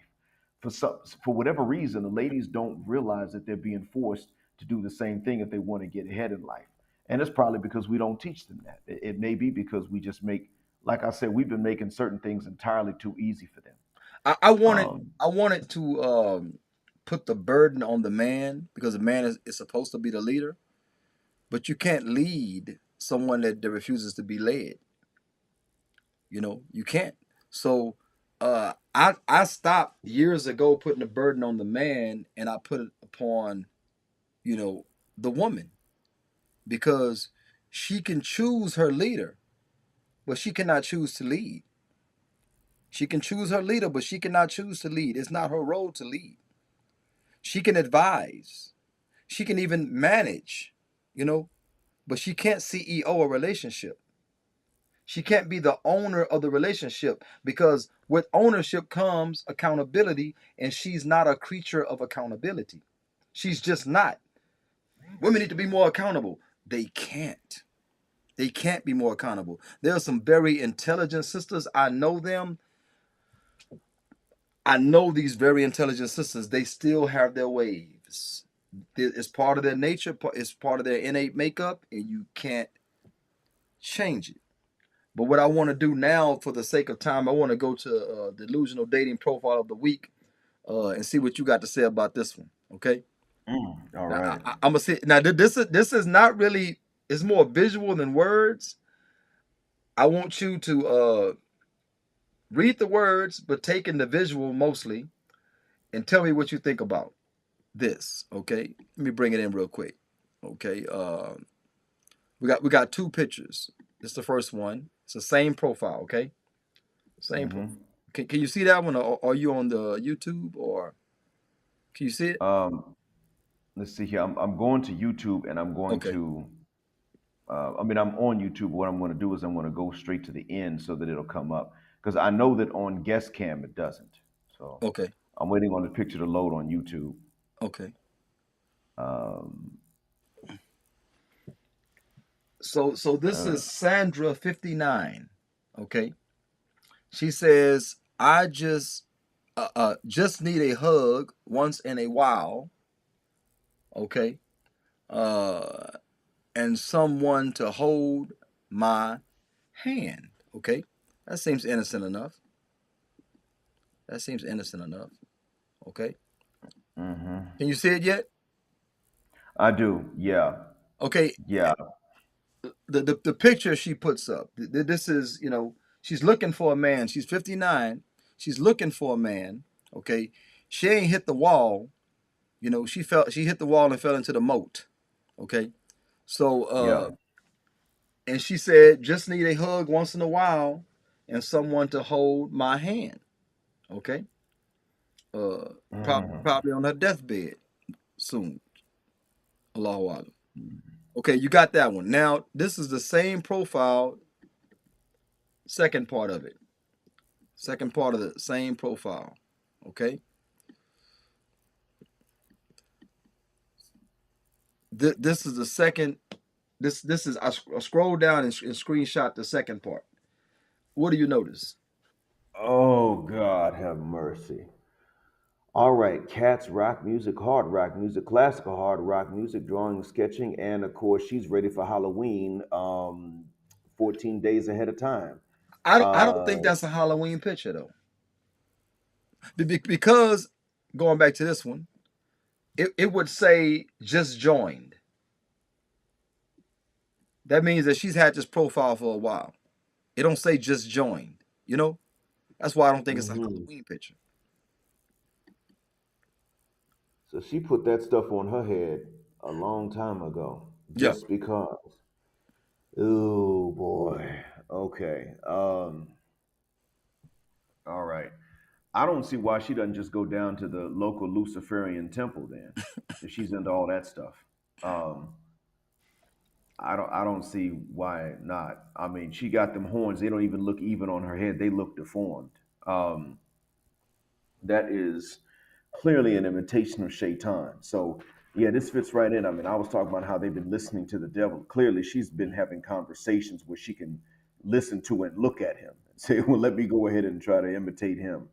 Um, this Check is check this this is out. too far gone. The first picture, okay, is obscure. See how obscure it Yeah. is? Yeah, the You very can't, first one. make it. It looks like a younger woman, potentially. It has the chroma key look to it. It's you know almost black and white, but you can see the purple, so it's like a chroma key look to it. There's color Hmm. there, and it looks like a negative of a picture would look if you hold it up. So she's not showing herself. So I said, okay, she want a hug and someone to hold her hand. I say, well, how does she look? I'm looking at, because we men are visual creatures. I'm like, just as a man that might be interested in her would say, okay, well, how does she look? So you scroll down, it's the next thing you see is the Very devil next thing, huh? of herself made up. She's still hiding herself. She's still She hiding doesn't want herself. you to get a good look at her. That's what I'm talking about. You know, that's what I'm talking about. So that's what made me select this one, not so much for the wording, but it's I got there's one, and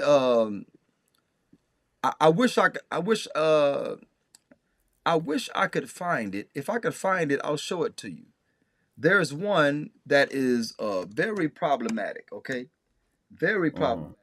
This one um is basically a cartoon.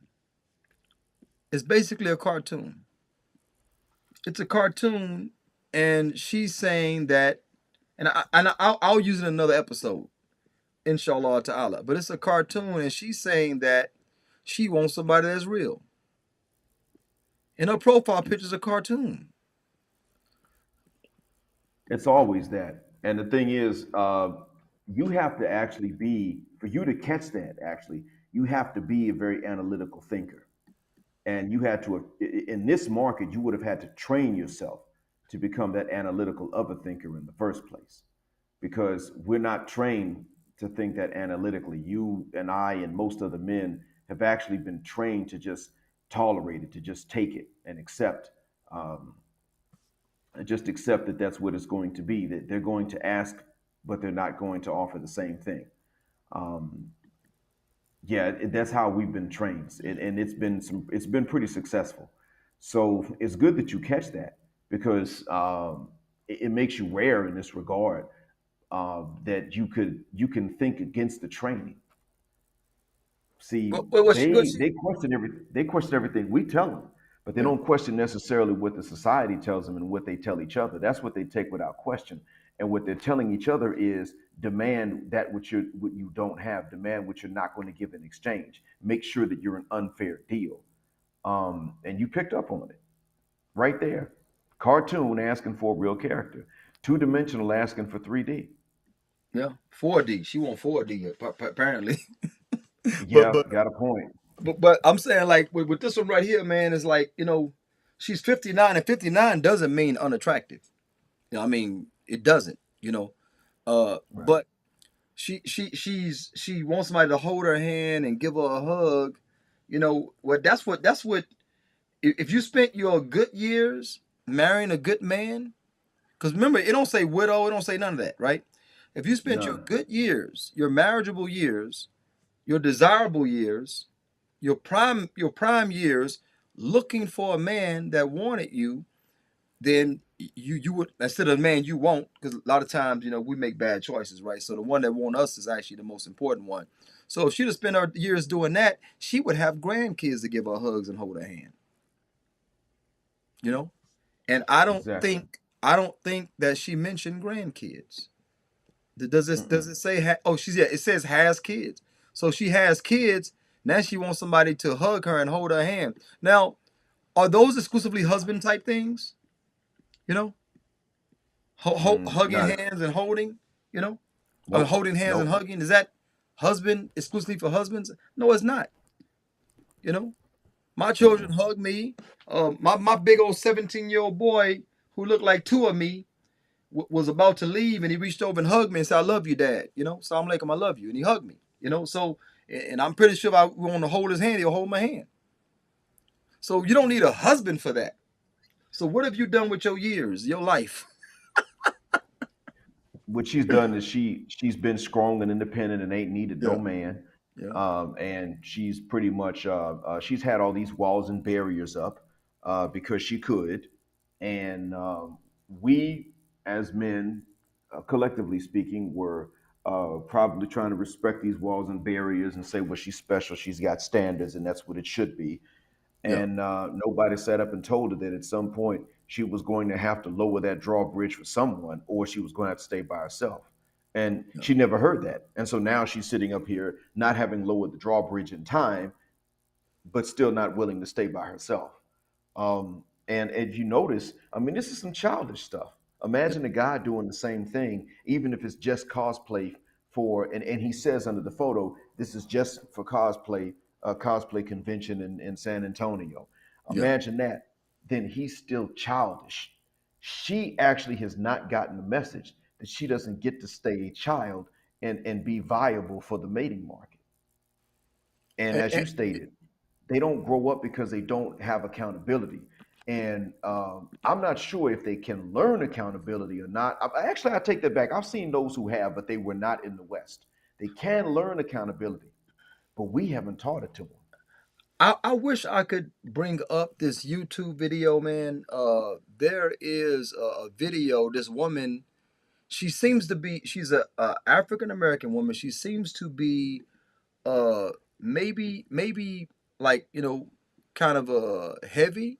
Maybe I'll say heavy above above the BMI, above the BMI, right? And Hmm. I'm gonna tell you something about this woman. I don't know if you've seen the video. You probably have. She's complaining that when she goes out with her friends, men don't find her of the most desirable. You know what I'm saying? Yeah. She's actually complaining about this, and I wish I could show you the video of her if I can find it. But she's complaining that the men approach my friends, they don't approach me. Okay, if you see this woman, she's gorgeous. She is naturally beautiful. She doesn't have a wig on. She ain't got no fake lashes. I mean, none of that. And she's complaining, and then she in the video she starts to weep. She starts to weep in the video that, and I might be able to find it. She starts to weep in the video and says that, uh, I, I don't know what it is. Men just don't find me attractive. She's gorgeous. So the delusion is there. Sometimes they practice hubris. They think that they are more beautiful than what they actually are, or should be more desired than what they actually are. And then the other part is a lot of times they are beautiful like this woman is, and I find no, I mean her size look like what she should be. I don't know how she'll look slimmer, but she looks beautiful now. And this is the problem that the reverse hubris when she actually has a delusion. What do they call that? Body dysmorphia. When a person is skinny and they think that they're fat, you know, things like that. People that Yeah. are fat, they think that they're skinny. Stuff like it's just so crazy, man. I don't understand it. Um, it's better for women. Just keeping with the topic, right? But it's better for women just to listen to men. Even if you don't like what men are saying, listen to men because they're going to tell you what we like. And if you can be what men like, you'll find yourself desirable. You won't be on YouTube crying saying that men don't find you attractive, but they are attracted to your friends.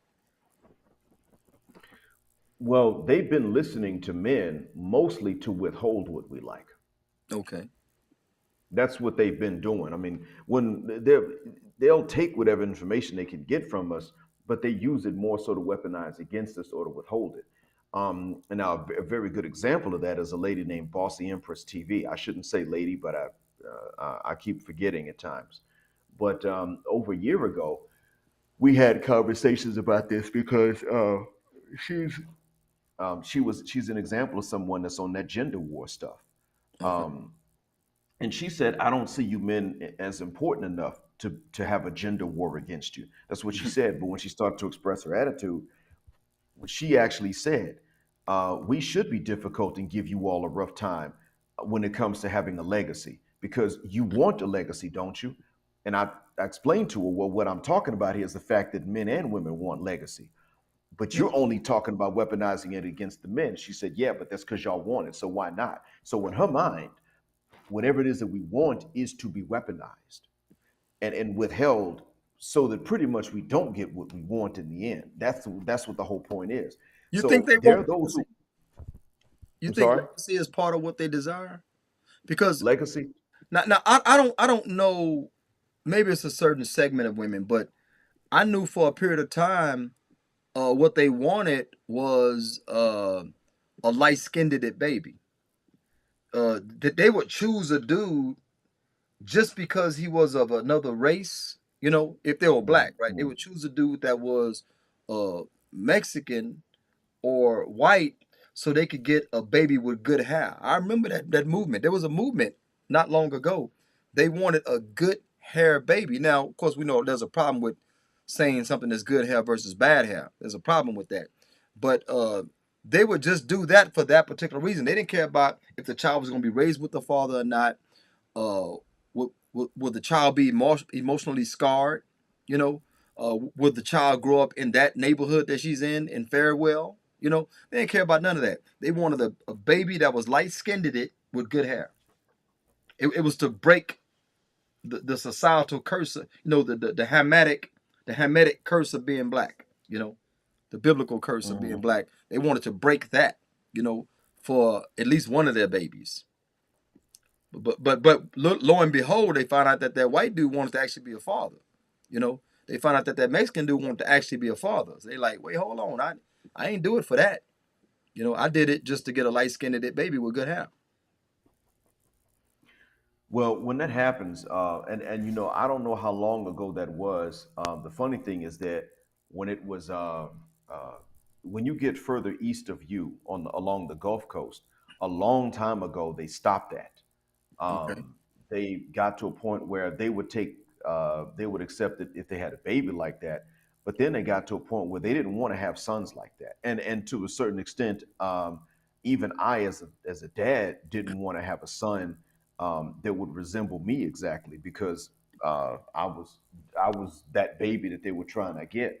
Um, Years ago. I mean, in other words, so when in the '80s, I saw the same thing. Early '90s, it somewhat tapered off. By the time I got out of college, they didn't want that anymore in a boy. Now, the girl, sure, but not in a boy. Because they knew that if they had a boy like that, it was a genetic dead end. They knew there were not going to be no grandkids. Um, and that was going to be the end of it. That they understood that because they were all in on the same thing. They all knew, okay, I don't actually want a man like that. So therefore, I know that if I have a son like that, ain't nobody gonna want him. That's a genetic dead end. And the only reason that they might then want a son to have that phenotype is if they were looking for a son husband. Because if nobody wanted him, then he would always have more time available for mom as she got older, and that became it. But they would. That's the thing. What I found out later on, because I did hear about this just a few years ago, that they were still trying to have a light skinned baby with good hair. I started to say, wait a minute, they stopped that a long time ago. And then I realized what it is. Mm, See, Imam, they'll tell you that, and then they'll turn around and tell me the opposite. mm. Whatever it is that you actually are visually, they're going to tell you that they got a preference for something else. And if they're going to give you a chance, they want you to think they're making an exception for you. That's part of the game they play. They're When I talk about how scandalous they get, I can't really fully describe it. But like I said, malice is half of the motive. One motive for them is always going to be what they can get, what benefits are in it for them. But see, we don't know actually. I can't say we tend to forget. We don't seem to understand that the other half of their motive is malice. That's why they will do things that don't benefit them as long as it's inconvenient or harmful or detrimental to men. Okay. Motive, malice is part of that motive, and so that's why they'll also sit up and say to me, "Well, I want a real black man," and they'll turn around and tell you they want a light-skinned baby with good hair. Whichever one we are, they want us to think that we didn't bring what they're looking for, so that we'll work harder to compensate. Yeah, that's uh like I say, that was years ago, but I don't see a lot of it changing. Maybe because they got these pro movements going on and things like that. People they may suppress the desire, but I heard something and I pulled this woman up on it.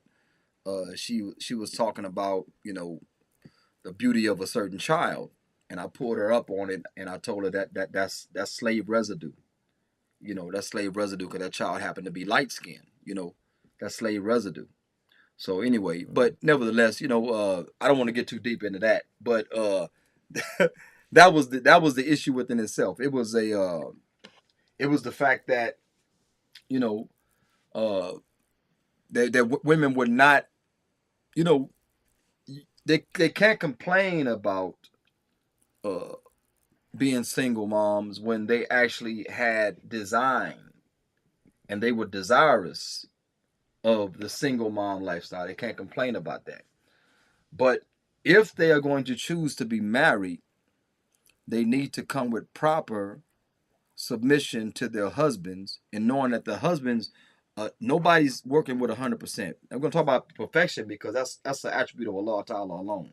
Okay, nobody's working with 100%. Now, did the Prophet Muhammad Sallallahu wives, who's the best husband, the best person, did his wives ever become displeased with him? Yes, they did. Did they ever have turmoil in the relationship to the point where divorce was uh, optional or even thought about? Yes, they did. So if the Prophet's wives can tell him, uh, "I've never got anything good from you," if they can plot with each other, you know, to and disclose secrets that he told them and all this type of things, then what kind of women can we hope for? That means we're gonna get women that are flawed, you know, and less optimal than we would hope for. But like Allah says, if you find any bad in them, if there's an aspect of them you hate, perhaps Allah brings a lot of good out of it.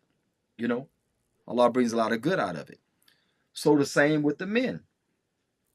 Why why do women say that if he if he has the mark of the beast, 666, 6 feet, 6 figures, 6 inches, right? Then I can submit Mm-hmm. to that type of dude. That's selective. Okay. He has the mark of the beast. So therefore, you say, I can submit to that type of dude, which means you're not submissive. That means you're a chameleon. That means you practice what's known as nifaq, hypocrisy. Hypocrisy is when you act upon something that's not in your heart. That's one of the basics definition of hypocrisy. You acting upon something that's not in you. It's not with you, you know. And that's what we're Mm. experiencing these days, subhanAllah. So Um, Partially, I do realize that what you were talking about, in terms of what the women want the babies to look like, I do realize that that also varies from region to region. I forgot to mention that. okay. And the Gulf Coast is a little bit. I mean, the southeastern U.S. in general is a little bit different. I remember visiting West Texas, further west than San Antonio, just before I became Muslim, and I was actually kind of shocked that I wasn't on the outs anymore. I was shocked at the treatment. I wasn't disrespected. I wasn't. Uh, I didn't hear all these snide remarks and the sarcasm. Everything I said wasn't interpreted in the worst possible way that they could interpret. It wasn't like that. It was vastly different. But also, with regards to what the wives of the Prophet Sallallahu Alaihi Wasallam did, I've read some of the stories about stuff they did, and I'm wondering if we can even afford to tolerate that because um, he chose how to respond, and it was up to him. Hmm. But if we in our age, if we in these days were to show that much patience and that much restraint, we would actually lessen the chances for the next generation to be able to stay together. Because if we don't have a response to some of these things, even if that response is to leave them and let them find someone else and try to replace us, if we don't have a response in an unpleasant one, then they're going to turn around and do the same things. And they're going to teach the next generation of girls that they can do this and get away with it. That's how we got to where we are right now. You and I being about the same age. I'm sorry, you said you're early 40s, right? No, I'm 52. 52. Okay, sorry about that. So actually, there's almost, not quite, but there's almost a decade in between us. So, but if we think back to about 30 years ago, like exactly 3 decades ago, and I think you would have been an adult at that point. Um, I was starting off in my teen. I was about to be, yeah, I was in my teens, early teens at that point. If we look into those times, um, the simping that went on, it was pretty bad. But dudes would pretty much just openly admit that they would do anything to get up in the guts of women, and they do anything to get pretty much anything out of women, sexually or non-sexually. We made that pretty much clear, and so we would justify some of these things by saying, "Well, I'm a guy, and I'm a that's the dog in me." We would say things like that. What this said to the women was, "Okay, well, we can always use sex to manipulate." And Yeah. in especially if we're not actually having sex with them, that's what they learned. So then they turn around and they taught the younger sisters that they would say to the younger sisters, girl, look, as long as you don't give them some but you keep dangling in front of them, you got control. And so then the younger sisters pushed the envelope and pushed it and pushed it. And look how long it took for men to start saying, okay, you know what?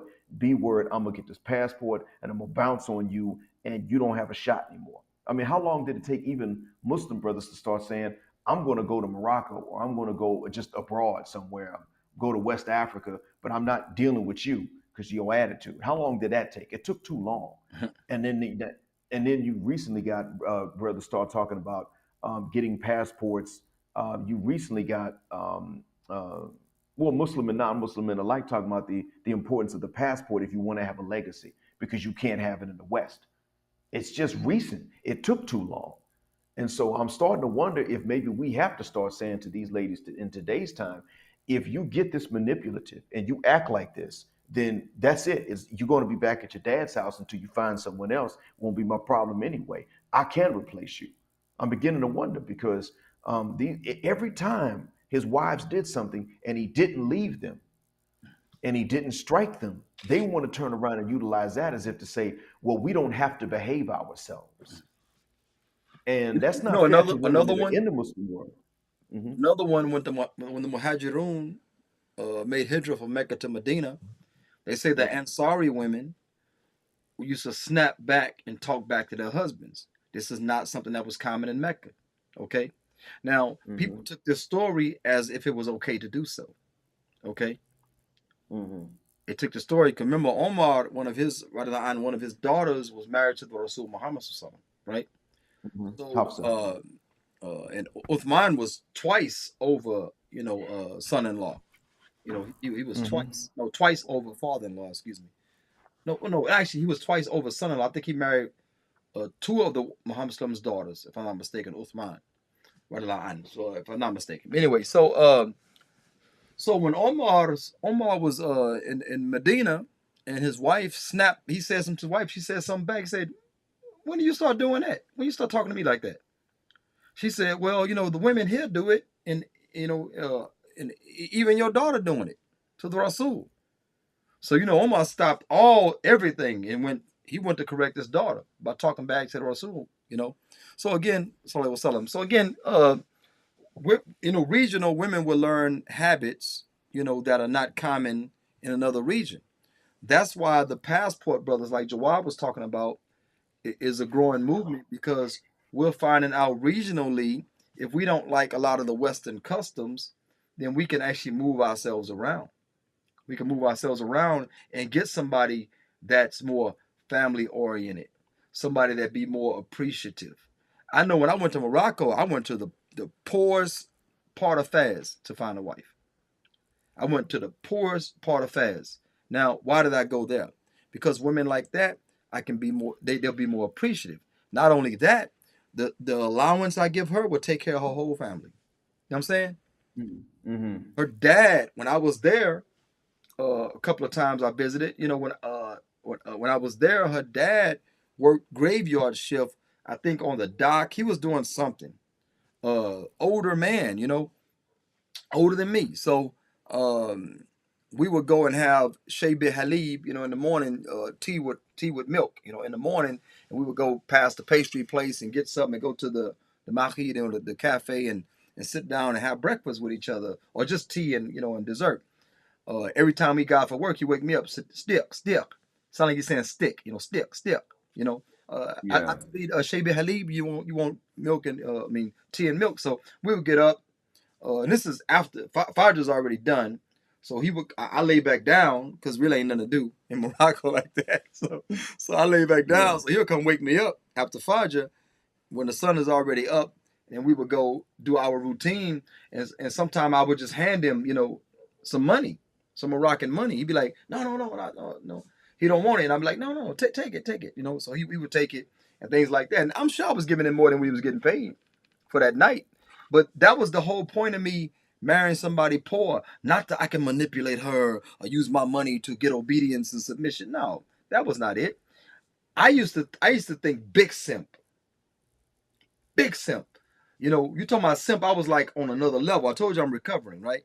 I was on another Yeah. level simp. I wanted to take care of her and her mom and her sister and her brother, her younger brother, and I wanted to take care of dad. I thought if I would give her a certain allowance, for the Moroccan Hmm. income, the Moroccan economy, it would Yeah. take care of all of them. And even if dad still worked, he wouldn't have to work so hard, being an older Yeah. gentleman like that, and stuff like that. I can pay for her mom to get better doctor care and things like that. So that's what my ideal was.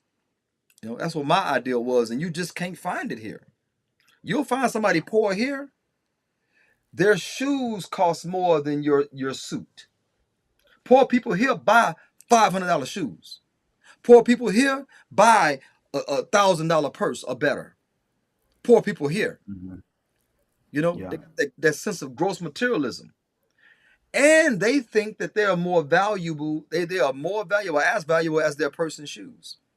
You know, so they think if they look the part, they're gonna have a pretty woman moment where Richard Gere drives up and say, "Hey, you know what time it is or whatever." Like he ain't got a clock. So Hmm. they think they'll have a pretty woman moment if they're walking around looking. But if you look at the rich people, they ain't looking like that. You know, they ain't looking like that, Yeah. and that's the problem that we have. Submission is key to keeping relationships together. I demand it, and if I don't get it, I'll become disinterested, and there may be something that keeps me in the relationship, but it won't be you. It won't be her that keeps me in the relationship. It'll be something that keep me there, but it won't be you if you are a constant headache for me. You know, and all I demand is what Allah ordered you to do. Right? I'm just demanding what Exactly. Allah ordered you to do, and if that's too much for you, then let's all be honest. Let's all be honest, and that's all I'm asking. But again, I find it very, very disrespectful. As you Very. should. Absolutely, as we should find it disrespectful of this conditional submission, and we should answer that disrespect with disrespect, and pretty much whatever the hell it is that they don't like, that should be all that we offer. But the of course, the better thing to do is to just leave, because they have this in their heads that they're going to be conditionally disrespectful, conditionally submissive, and that they're going to base this on satisfaction of their materialism, and then it's going to be satisfaction of their lust and satisfaction of their eyes. So they're sitting up saying pretty much you have to tick all boxes. They're working towards that, and they're moving the goalposts. So the best thing to do would probably be, instead of just being so retaliatory, it would be to be quick to leave them, Yeah. because they don't understand anything else. But see, even I, a long time ago, I would say, well, and because of the way that I came up, I would say, well, if I am educated and I'm not poor, then I'm not necessarily looking to marry a PhD with a whole lot of money, but I'm not going to sit up here and marry someone who's got no education and who's poor. Um, I'm not doing that because, frankly, I wouldn't even expect to get along. I wouldn't expect to be compatible with her. And I remember some guys here in Saudi saying, "Oh, no, no, no, no, marry a poor woman." And I said, "Why? does she have to be poor? Well, because she'll listen. So I said, okay, so what you're saying is that a woman can't listen unless she's poor. And Mm, if you simply did not marry women that don't listen at all, then they would learn that they don't have to, they would then learn that being poor should not be the only way that they can listen. That's what you guys keep teaching them. And now I, if I were going to marry in this part of the world, have to marry a poor woman if I want to listen. mm, I mean, she's going to hold me responsible. So she has to listen because she wants me to be the boss. She wants me to pay the cost to be the boss. That means I'm the boss. But they can't listen to the boss unless she's poor because you guys allowed that. Instead of sitting up and saying, okay, well, we'll marry the women similar to us in class if that's what we're looking for. But then if she doesn't listen, we bounce on her. well, Because then what happens? like in Morocco don't have a middle class, so they got rich and poor, right? A Yeah. lot of the women, I don't know if it ever changed, but if you're in like Darbeda or Casablanca, right? You can go to Hmm. the shore, the beach, and look over and see Europe. Those Hmm. tend to be the worst people. You know, those tend to be the worst people, uh, because they have European aspirations. They think that they are too good for the hijab, even a lot of times. And I ain't saying in the Yep. poor parts that they don't. Some people take off the hijab. Some go for uh, uh, niqab. Munaqaba, they Hmm. full niqab, and some are, uncovered, and some just the permitted, aspects of hijab, things like that. So, but I refuse to marry somebody from Darbeda and things like that because they're too European centric. They're European. They think that they are, better than the people that are in the smaller, in the old town, because they can look over and see them folks. You know, they could see the slave Yeah. ship come up. They could see the slave ship leave the dock. It's that close. Hmm. Yep, dealt with that too. Dealt with them, and there is a lot of that there. And when they see you come out, and just you're Western, and they see you come out, and they think think you're loaded with money. And I got to a point. I won't lie. I got to a point where I could not. I just wasn't able to respect a lot of them anymore because of the way that they would go after that money, the way that they would chase the money. Um, and I started to wonder, wait a minute, if I look like them and I'm just walking outside, then why the hell are they swarming me at times? Like the taxi drivers, where you going? What do you mean, where am I going?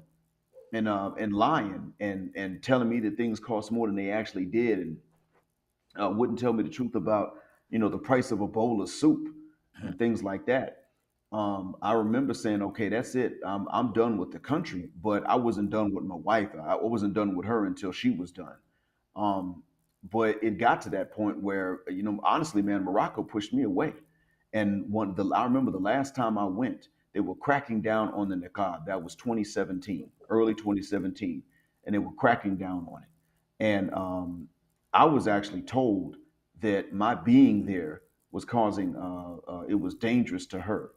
The government was refusing to accept the marriage, and at the courthouse they just wouldn't do it.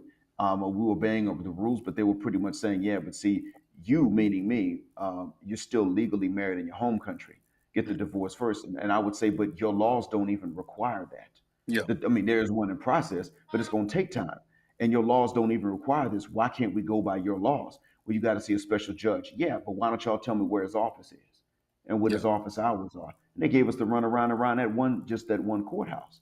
And Well, if you I go to like, the Adul, which is the minor judge. He's an Adul. He's mainly like a lawyer. If you go through mhm, him, those are scam artists, bro. They're really a scam artist. It's kind of like your marriage certificate will be ready at this time. You know, then you got to take it to the Turjuma. You got to take it to the translator, right, and get an English version. yeah, So hmm, then you go there to the Adul.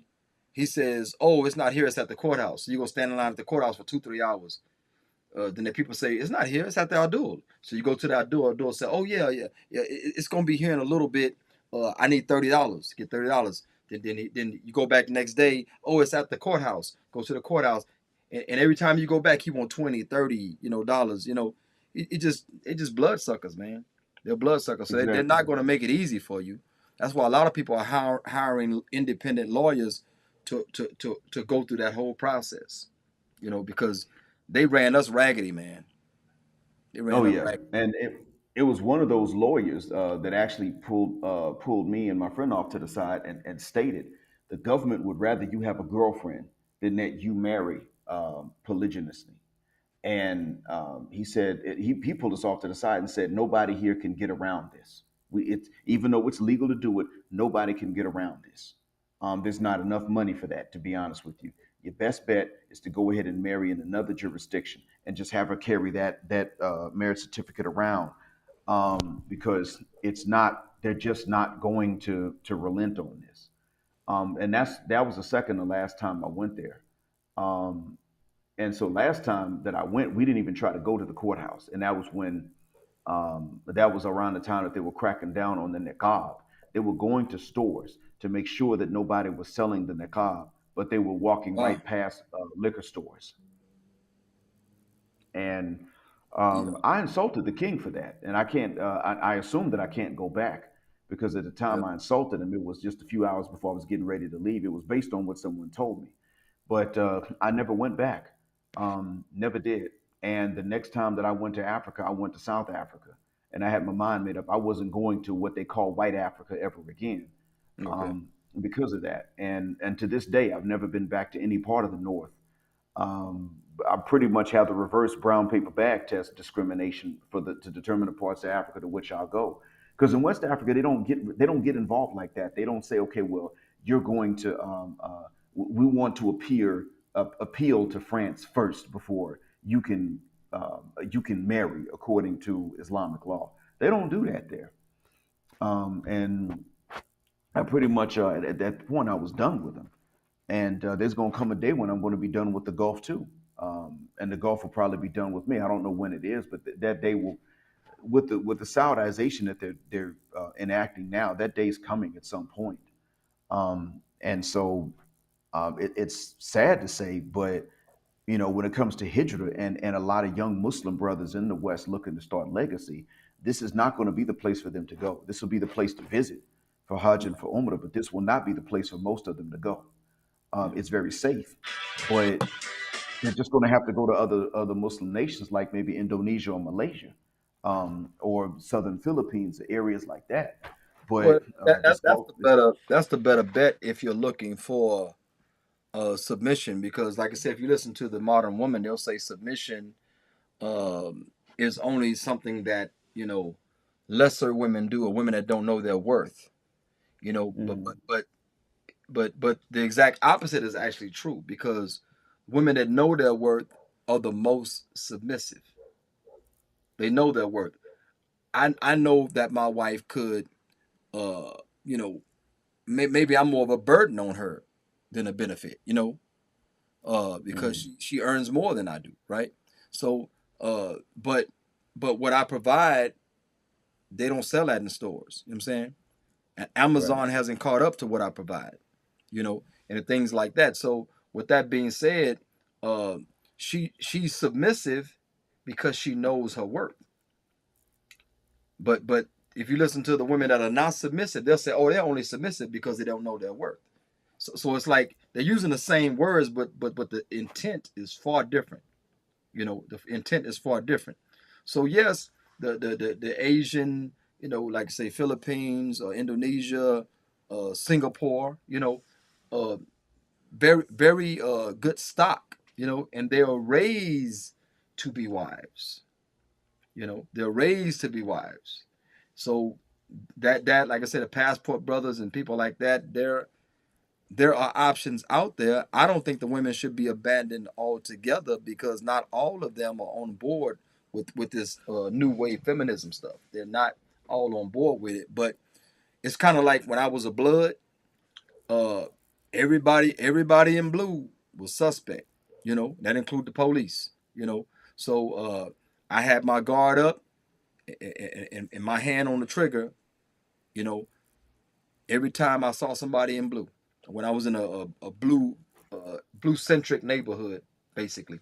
So that's just the life I had to live because I didn't know when somebody would actually jump out as real crip, you know, a real killer. I never knew. So I had to stay on guard. I'm sure they had the same thing when it came to Red, you know. But we have to stay on guard and we speak as if we speak almost in absolutes that there are no good women here in the West. There are good women here in the West, you know. There are good women, but so far few in between. And it might be man, what, 50 million of them. That's good.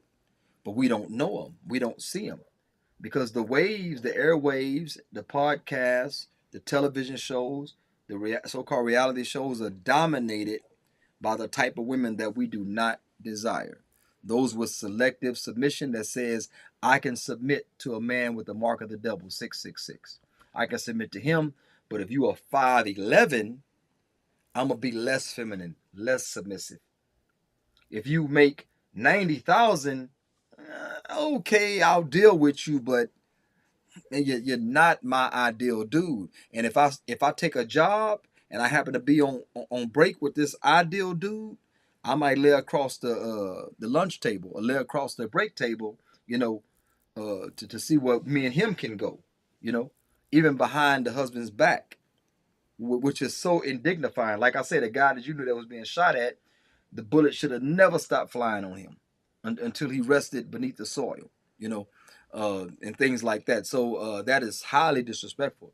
And I mean, this is not too controversial. It should go with saying I think everybody should die. If you catch my drift, everybody in that situation needs to go. Now, of course, when you got children and you don't want to be away from your kids and you don't know how to get away with it, and stuff like that, and so you kind of let people live. But that is the ultimate disrespect. Ultimate disrespect. So again, with the selective submission, that is disrespectful too. And I think that uh, women need to use their charms for the benefit of themselves. Like I tell my niece, she got this older white guy that wants to marry her. He's a master electrician. He makes very good money, and she has two children by two bums, right? So he wants to Mm-hmm. marry her. I say marry him. I say I know he's not the street corner dude that you're used to, but this white dude likes younger, dark chocolate girls. I say, so marry him. Marry him. I say, do yourself a favor and marry him. Stop looking for what you find desirous. You know. So I'm trying to preach her up. I say, because I said, and she said, like, well, I don't know that. I said, you know what? I said, I hope he finds somebody else that's dark and young. I hope he finds somebody else and leave you alone. I say, then you're gonna be like, Uncle, you were right. I don't want to hear it after that. Of course, these people are not Muslim, so I only get so much involved in that. I'm just giving her advice. You know what I'm saying? And Mm-hmm. sometimes when we talk on the phone, he listening on speakerphone while I'm talking. He like, man, I like your uncle. He said, Mm-hmm. well, he had another girl that had a baby living in his home, but some young girl, 24 years old. I said, what they got to do with you? He got you an apartment. What you want about his house for? They got nothing to do with you. That man want to marry you. Take his name. Get your kids on health insurance. I mean, the dude is offering it to you, and you steady working backwards against yourself. Who cares about that girl in that house? That's your friend. That's your sister. You know what I'm saying? Like, and Yeah. he listened on the speakerphone. He like, man, I like your uncle. I'm telling her the reality. I mean, look, that's my niece. Ain't nobody want her. He do. Got to grab it. Grab it while it's hot. And I'm similar to you. I mean, I'm looking forward to the day that he finds someone else and moves on. Because if he's part of me wants to say, I mean, on one hand, there's a part of me that wants to say, well, I mean, if it's a white guy and then he ain't Muslim, let him go ahead and take let him take the load. But by the same token, as a man, I want to say to him, look, if you had to work to get to where you are, and you're not one of the colonizer oppressors, you're just a guy that's just earning his living, then why would you weigh yourself down? What reason do you have for that?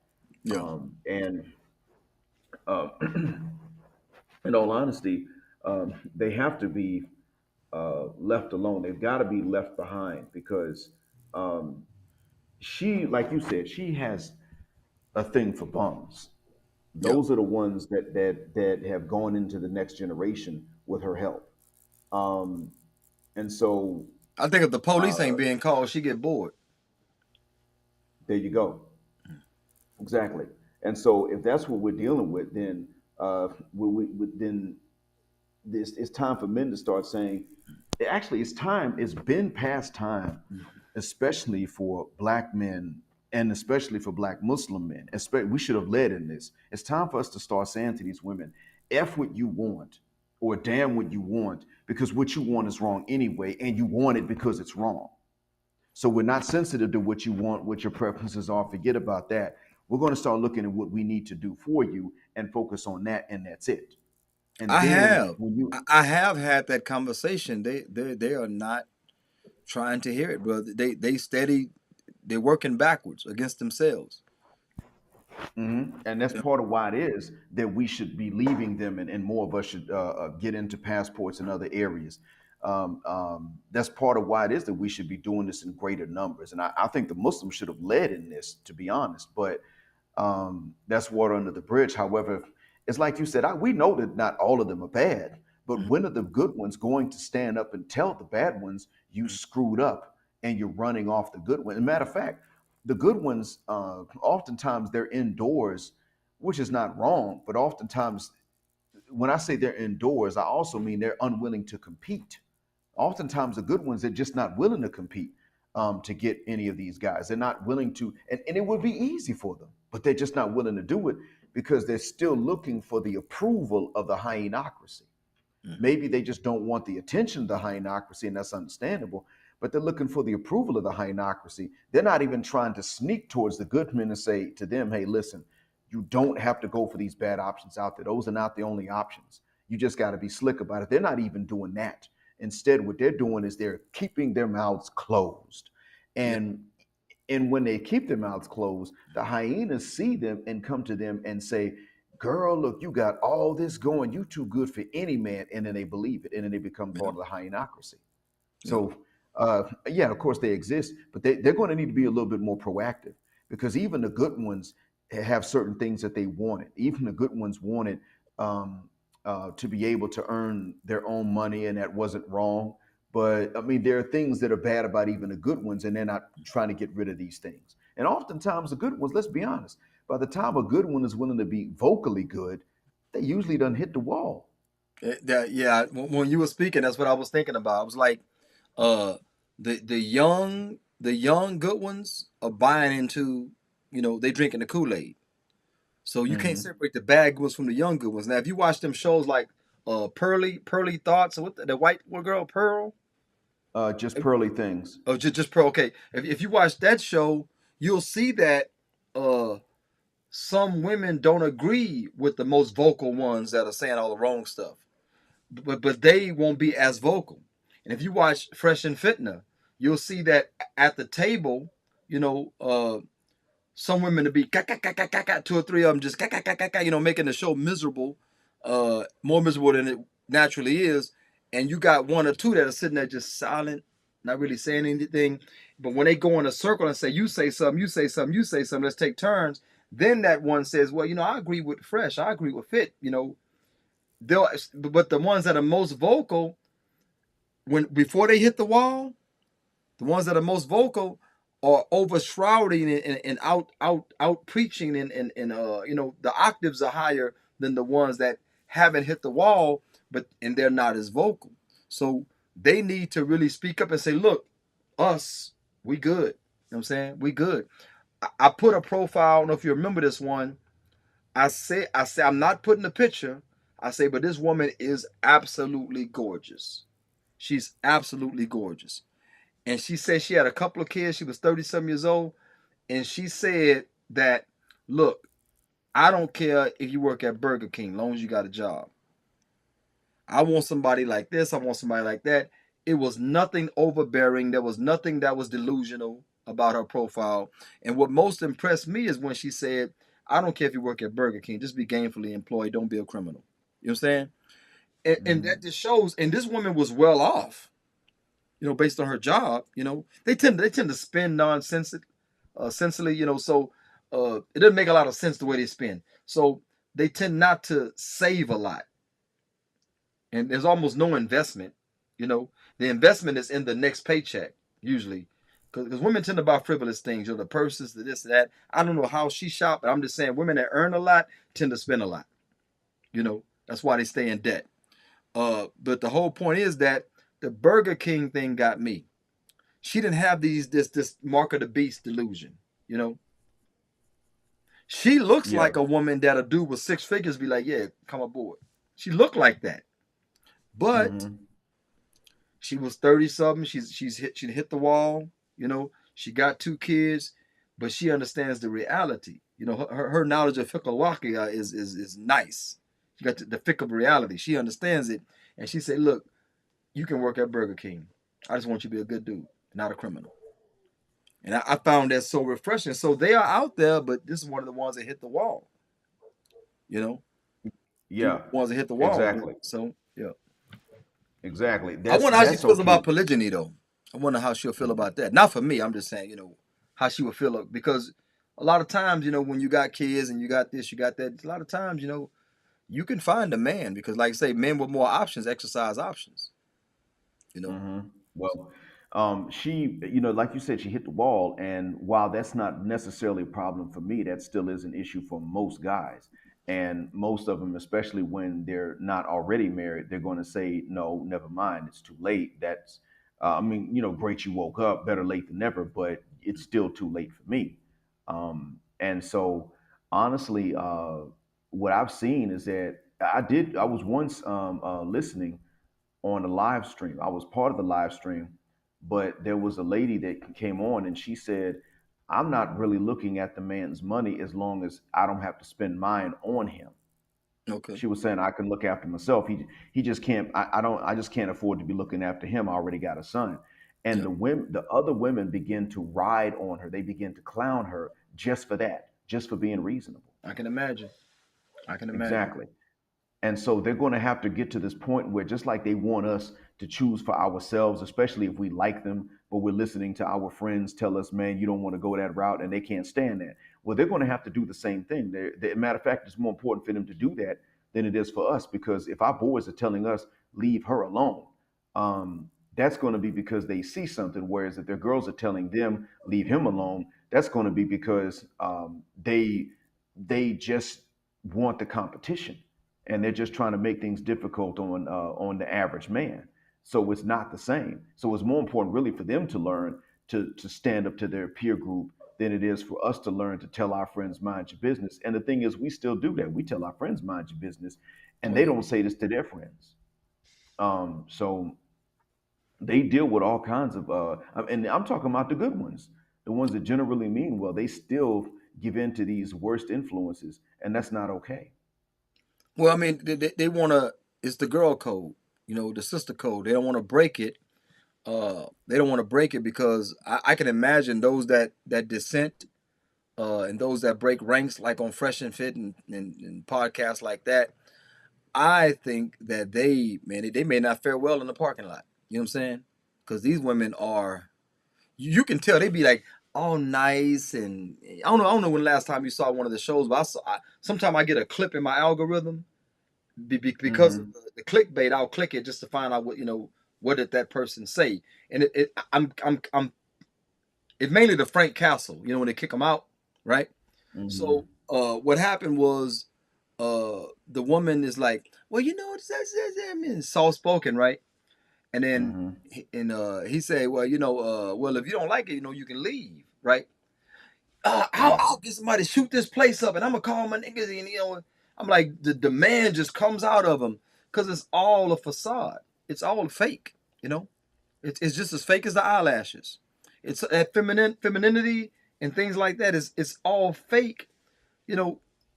But they're not sincere creatures. I'm not saying women. I'm saying these ones in particular are not sincere creatures. They're not sincere creatures. So what we're going to have is them acting in a way. It's the same with I want to talk about in the future about gender roles, you know, and why that's a bad term to use, roles. Okay, but we'll talk about that in the future, inshallah. But this is the thing about it: they're playing the feminine role, and then when they get triggered, then that man comes out. But guess what doesn't come out with that man? Muscles, bone density, you know, the ability Mm-mm. to defend yourself physically. None of that comes out. So that's why there's privilege there, because you can now talk to a man in a way that another man couldn't talk to another man. You know what I'm saying? You could use terminology and things like that because society protects you and shelters you from, physical, really physical consequences. Forget accountability. You taking accountability for yourself. You know, I did a podcast a while back. I don't know if I got the point across. I tried to tiptoe through it, but I was saying the fact that domestic violence is against the law causes more domestic violence. Because Mm-hmm. like just Pearly Thoughts, right? She said that a lot of the domestic violence is mutual violence. They fighting each other, you know, and a lot of it Mm-hmm. women are actually initiating. This is a white woman saying that women are actually initiating a lot of the domestic violence that's happening. You know, now there are some scum dudes that come home drunk or high or just they having trouble in life and they want to take it out on the nearest person to them, which is their wife, right? We understand that, but but like she would say, the percentages are so low it's not even worth it being discussed. But what man is being provoked and hit and scratched when he actually retaliates? What did Bill Burr say? Bill Burr said, "You think, Rihanna was riding with Chris Brown? I think his name Chris Brown. Yeah, Rihanna was riding with Chris Brown, and she said, "Hey, we should stop at Baskin Robbins and get some ice cream." And he started hitting her. You know, it Mm-mm. didn't happen like that. Hey, I need some Mm-mm. tissue. You got some tissue in the glove box, and he started hitting her.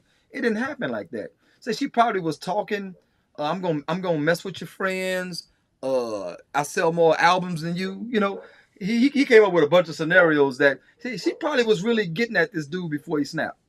You know, Yeah. and but that part is not the part that wants to be discussed. I think if women didn't have those societal protections of being able to get the man locked up so easily, I think that they would stop provoking. Now we only deal with those dudes that are actually scumbags.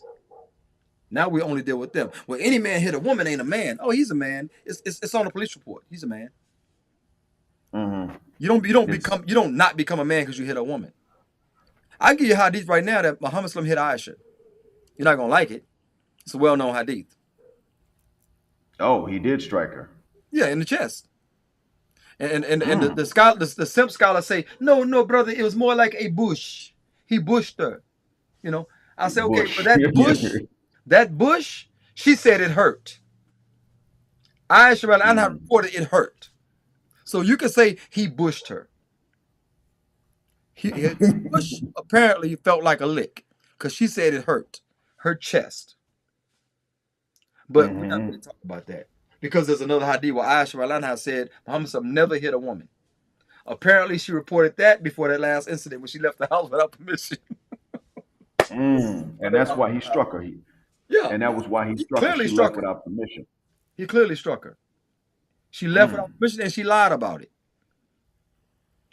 Uh, so So that again, sounds like I like said, I think domestic violence laws.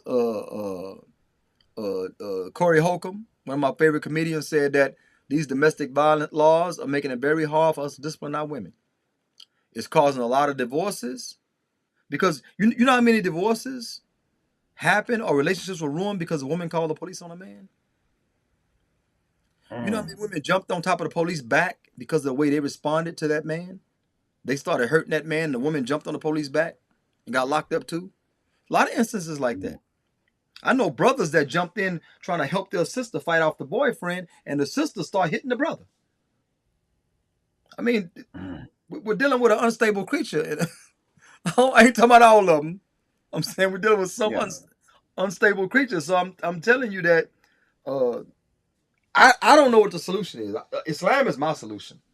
And if they're not going to embrace Islam as Muslims sincerely, kafir, completely, into Islam completely, wholeheartedly, if they're not going to do that, then I don't know what the solution is for them. But my solution is always Islam. Islam is the standard. That's why Andrew Tate speaks highly of Islam. That's why Even the rapper Eve, that prostitute, she speak highly of Islam. Uh, a lot of celebrities that are not Muslim speak highly of Islam. Rollo Tomasi, he spoke highly of Islam, saying Islam may be the last stand against feminism. You know, stuff like that. Mhm. So we go through that. I don't need their praise, but I'm just saying that if Islam is not the solution for Muslims, then I have no solution for them. That's what I'm trying to say. Yeah, if we're not sitting on the solution, then there is none. Yeah. And unfortunately, too many of us are throwing it away, and that includes a lot of guys throwing it away when it comes to other things in life. It includes a lot of women throwing it away when it comes down to, especially when it comes down to marriage and gender relations. They're just ready to give it all up. Um, and I wish they weren't, but they are. They're ready to just take all of it and cast it aside. And it's like you said, though, they're imitating women that don't have the solution, which is why it is that when women who aren't sitting on Islam still see some of the solutions within it, or they just understand what attitude to have towards men, like you said, they may not fare well in the parking lot. It can be bad for them just in the Mm. parking lot Oh, they'll because fight. they actually, They'll fight. oh yeah, they absolutely will. That I know. Because see, 20 years ago, my mother told me something about how she was getting um, in a hair salon. She had to start to pay the lady to open it up at different times of non-business hours just for my mom because she said that the young girls that were going in and getting their hair done were giving each other pointers on how to just do men so wrong. Mm. Just that. And she said that it had gotten to a point where they were just so nasty, and she didn't use the word toxic back then, but she said they were just so nasty, and the attitude was just so bad that what was going on was that she knew that if she or any of the other older women told them, look, we got sons and we're tired of y'all talking about how to get over on these men like they did something wrong, that these girls would be able to overpower them Mm. and pin them down and maybe shave them completely bald. Yeah. But what was not going to happen was that these girls were going to take any correction. That my mother was saying that's absolutely not going to be the case. There will be no correction of these women without some sort of violent blowback because that's who they are. And she was saying that she knew some girls like that growing up, and that these were the kind of girls that would have raised back in the days. You might remember some girls had razor blades in their cheeks. Oh yeah. Yeah. Yeah, and she was saying these are some of those. These were some of those types. They would you would know they'd have razor blades in their cheeks, and they were going to get you. Um, and you didn't have to necessarily do anything wrong to them. You Yeah. just simply telling them, look, we got sons and brothers, and we got guys in the family that don't deserve this and wouldn't do anything to you to deserve it. Oh, shut up. We do what we want to do. Yeah. And matter of fact, here we're gonna cut your face up because you think you better than us. You B word, that sort of thing. And of course, it didn't help. My mom was pale too. They were looking for a reason to cut her face up. Yeah. Um, and this is this is back in the early 2000s. This is before social media. This is before Facebook. This is before YouTube. The internet was still new, and they were talking about doing these things to each other. And now, as we know, they're on Facebook and they're on other forms of social media bragging about this stuff. And part of the reason that they're sitting there bragging about it is because they're proud of it, and they are also trying to desensitize us. They want us to think that that's how the game is, and so that way we'll start to think that that's just what it is, and that they can't be any better.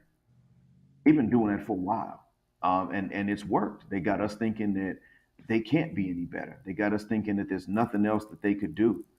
They can't. I mean, they have some of us thinking that they cannot be accountable. Now, maybe they won't be, but they got some of us thinking they cannot take accountability. Like it's impossible. It's not. It's not something they ever could do. Well, And there's a negative and a positive. As a man, we don't like to admit when we're afraid. You know, and when it comes to a lesser uh, individual, I should say like this, an individual of lesser strength or prowess than Hmm. us, then we don't want to admit we are afraid, of that individual. And I'll admit here, I'm afraid of those types of women. Not all women, but those type. I'm afraid of them. You know, I cannot live a life where I have no hope in any woman because some are so bad and they're dominating the conversation, like I mentioned how they do on the shows, right? They dominate the conversation, Hmm. and you can't even hear the feminine voice anymore because I got all these high octave man voices. So with that being said, I'm afraid now. My wife might say, "Well, I'm glad he's afraid, so I ain't got to worry about him, bringing in another one or whatever, right?" But yeah, I'm afraid and I'm reserved, when it comes to that issue. You know, I don't, I want more children, so that has to come from someone that is fertile. You know, I want more, but then where are the fertile ones that are not scheming and conniving and and all this stuff? Where are they? So again, I admit I'm scared. I'm afraid. I'm afraid. I'm not afraid as in I'm cowarding, but I avoid. It's like the way a woman would avoid a dark alley. You know, I Hmm. avoid that dark alley of of getting to know, trying to find a, like Jawad said, needle in the haystack type situation. All of that type of stuff. I'm lost for that. I think we went over 30 minutes over our longest. I think we broke a record, man. Call Guinness. Yeah, I think so. But I didn't even feel the time, to be honest with you. And it's oh, wait a minute, it's almost midnight over there. Yeah, yeah, yeah. Um, Oh, okay. Sorry about that, man. oh Sorry. Yeah, no, you got no, to no. get up That for Fajr too. Yeah. What time is Fajr over there? well, Fajr here is starts about 6:15. Well, where I'm at Central, it's about 6:15, 6:20 something. Maybe no. Matter of fact, 6:31 or 6:32, something like that. Fajr will come in. Close Okay, to that's six when it thirty. starts. Yeah, yeah. That's when it starts, and then it'll go out like 7:30, something like that. Okay, gotcha. All right. Well, listen. You go ahead. You get enough rest in for Fajr, Yeah, Sister and Samia, she's in the East Coast because she's 12:41 Eastern Standard. She's 12:41, so mhm. she's an hour ahead of me. So she's East. They probably celebrating that Eagles win. I ain't even seen it. I saw some. I ain't seen no scores. I saw people were they mad. Some people walking around salty. So or they posting salty. So I think the Cowboys lost, like I predicted. But I'm gonna look at the Mhm. highlights and see, because I only get to see Thursday night because I use my wife's Prime. And I watch Thursday night football on Prime. Amazon Prime TV. So I don't get to see any other game because I don't have regular TV. So, Mm. all right. Well, that's a good thing. Thank you for coming on as always. Alhamdulillah. Like I said again, you made it easy for me. I had no notes. I was gonna freestyle this because the frustration was already in my heart. I just came the notes off of my heart. well, thank you for having me on and being patient. You certainly made my morning a lot easier. And Alhamdulillah. that being said, because yeah, it's morning here. So that being said, when you do get up and pray Fajr, please make dua for my parents and my childrens and my wife. Yeah, definitely. Alhamdulillah. And make dua for me as well, inshallah. Gladly, sir. Don't work yourself too hard. All right, Akhi. Assalamu alaikum wa rahmatullah. Wa alaikum salam wa rahmatullah.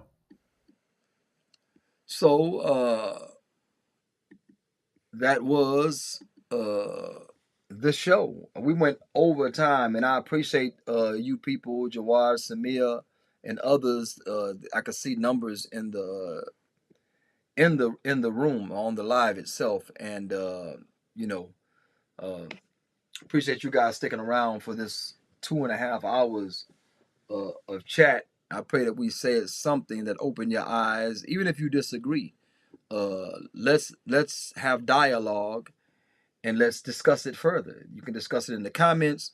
I'll reply, or what have you. Share it, see what others have to think about it, do a reaction to it. It's up to you. You can clip it. There are no restrictions when it comes to this. So, inshallah ta'ala, again, thank you for coming on. That delusional dating profile of the week. I had to put it out there because I'm like, you want a hug and a handhold. I don't even know how you look. You got a shaitan picture, and then you got this obscure picture. You know, there's no hand holding and hugging coming from any man that has any sense about himself. You need to, if you want somebody to hold your hand and hug you, then you need to, you need to be acceptable to yourself first. Then a man will readily find you acceptable, inshallah ta'ala. All right, he said the profile gonna scare me, subhanallah. All right, this has been your brother Saudi Mam for X Factly. Thank you for tuning in. Assalamu alaikum wa rahmatullahi wa barakatuh.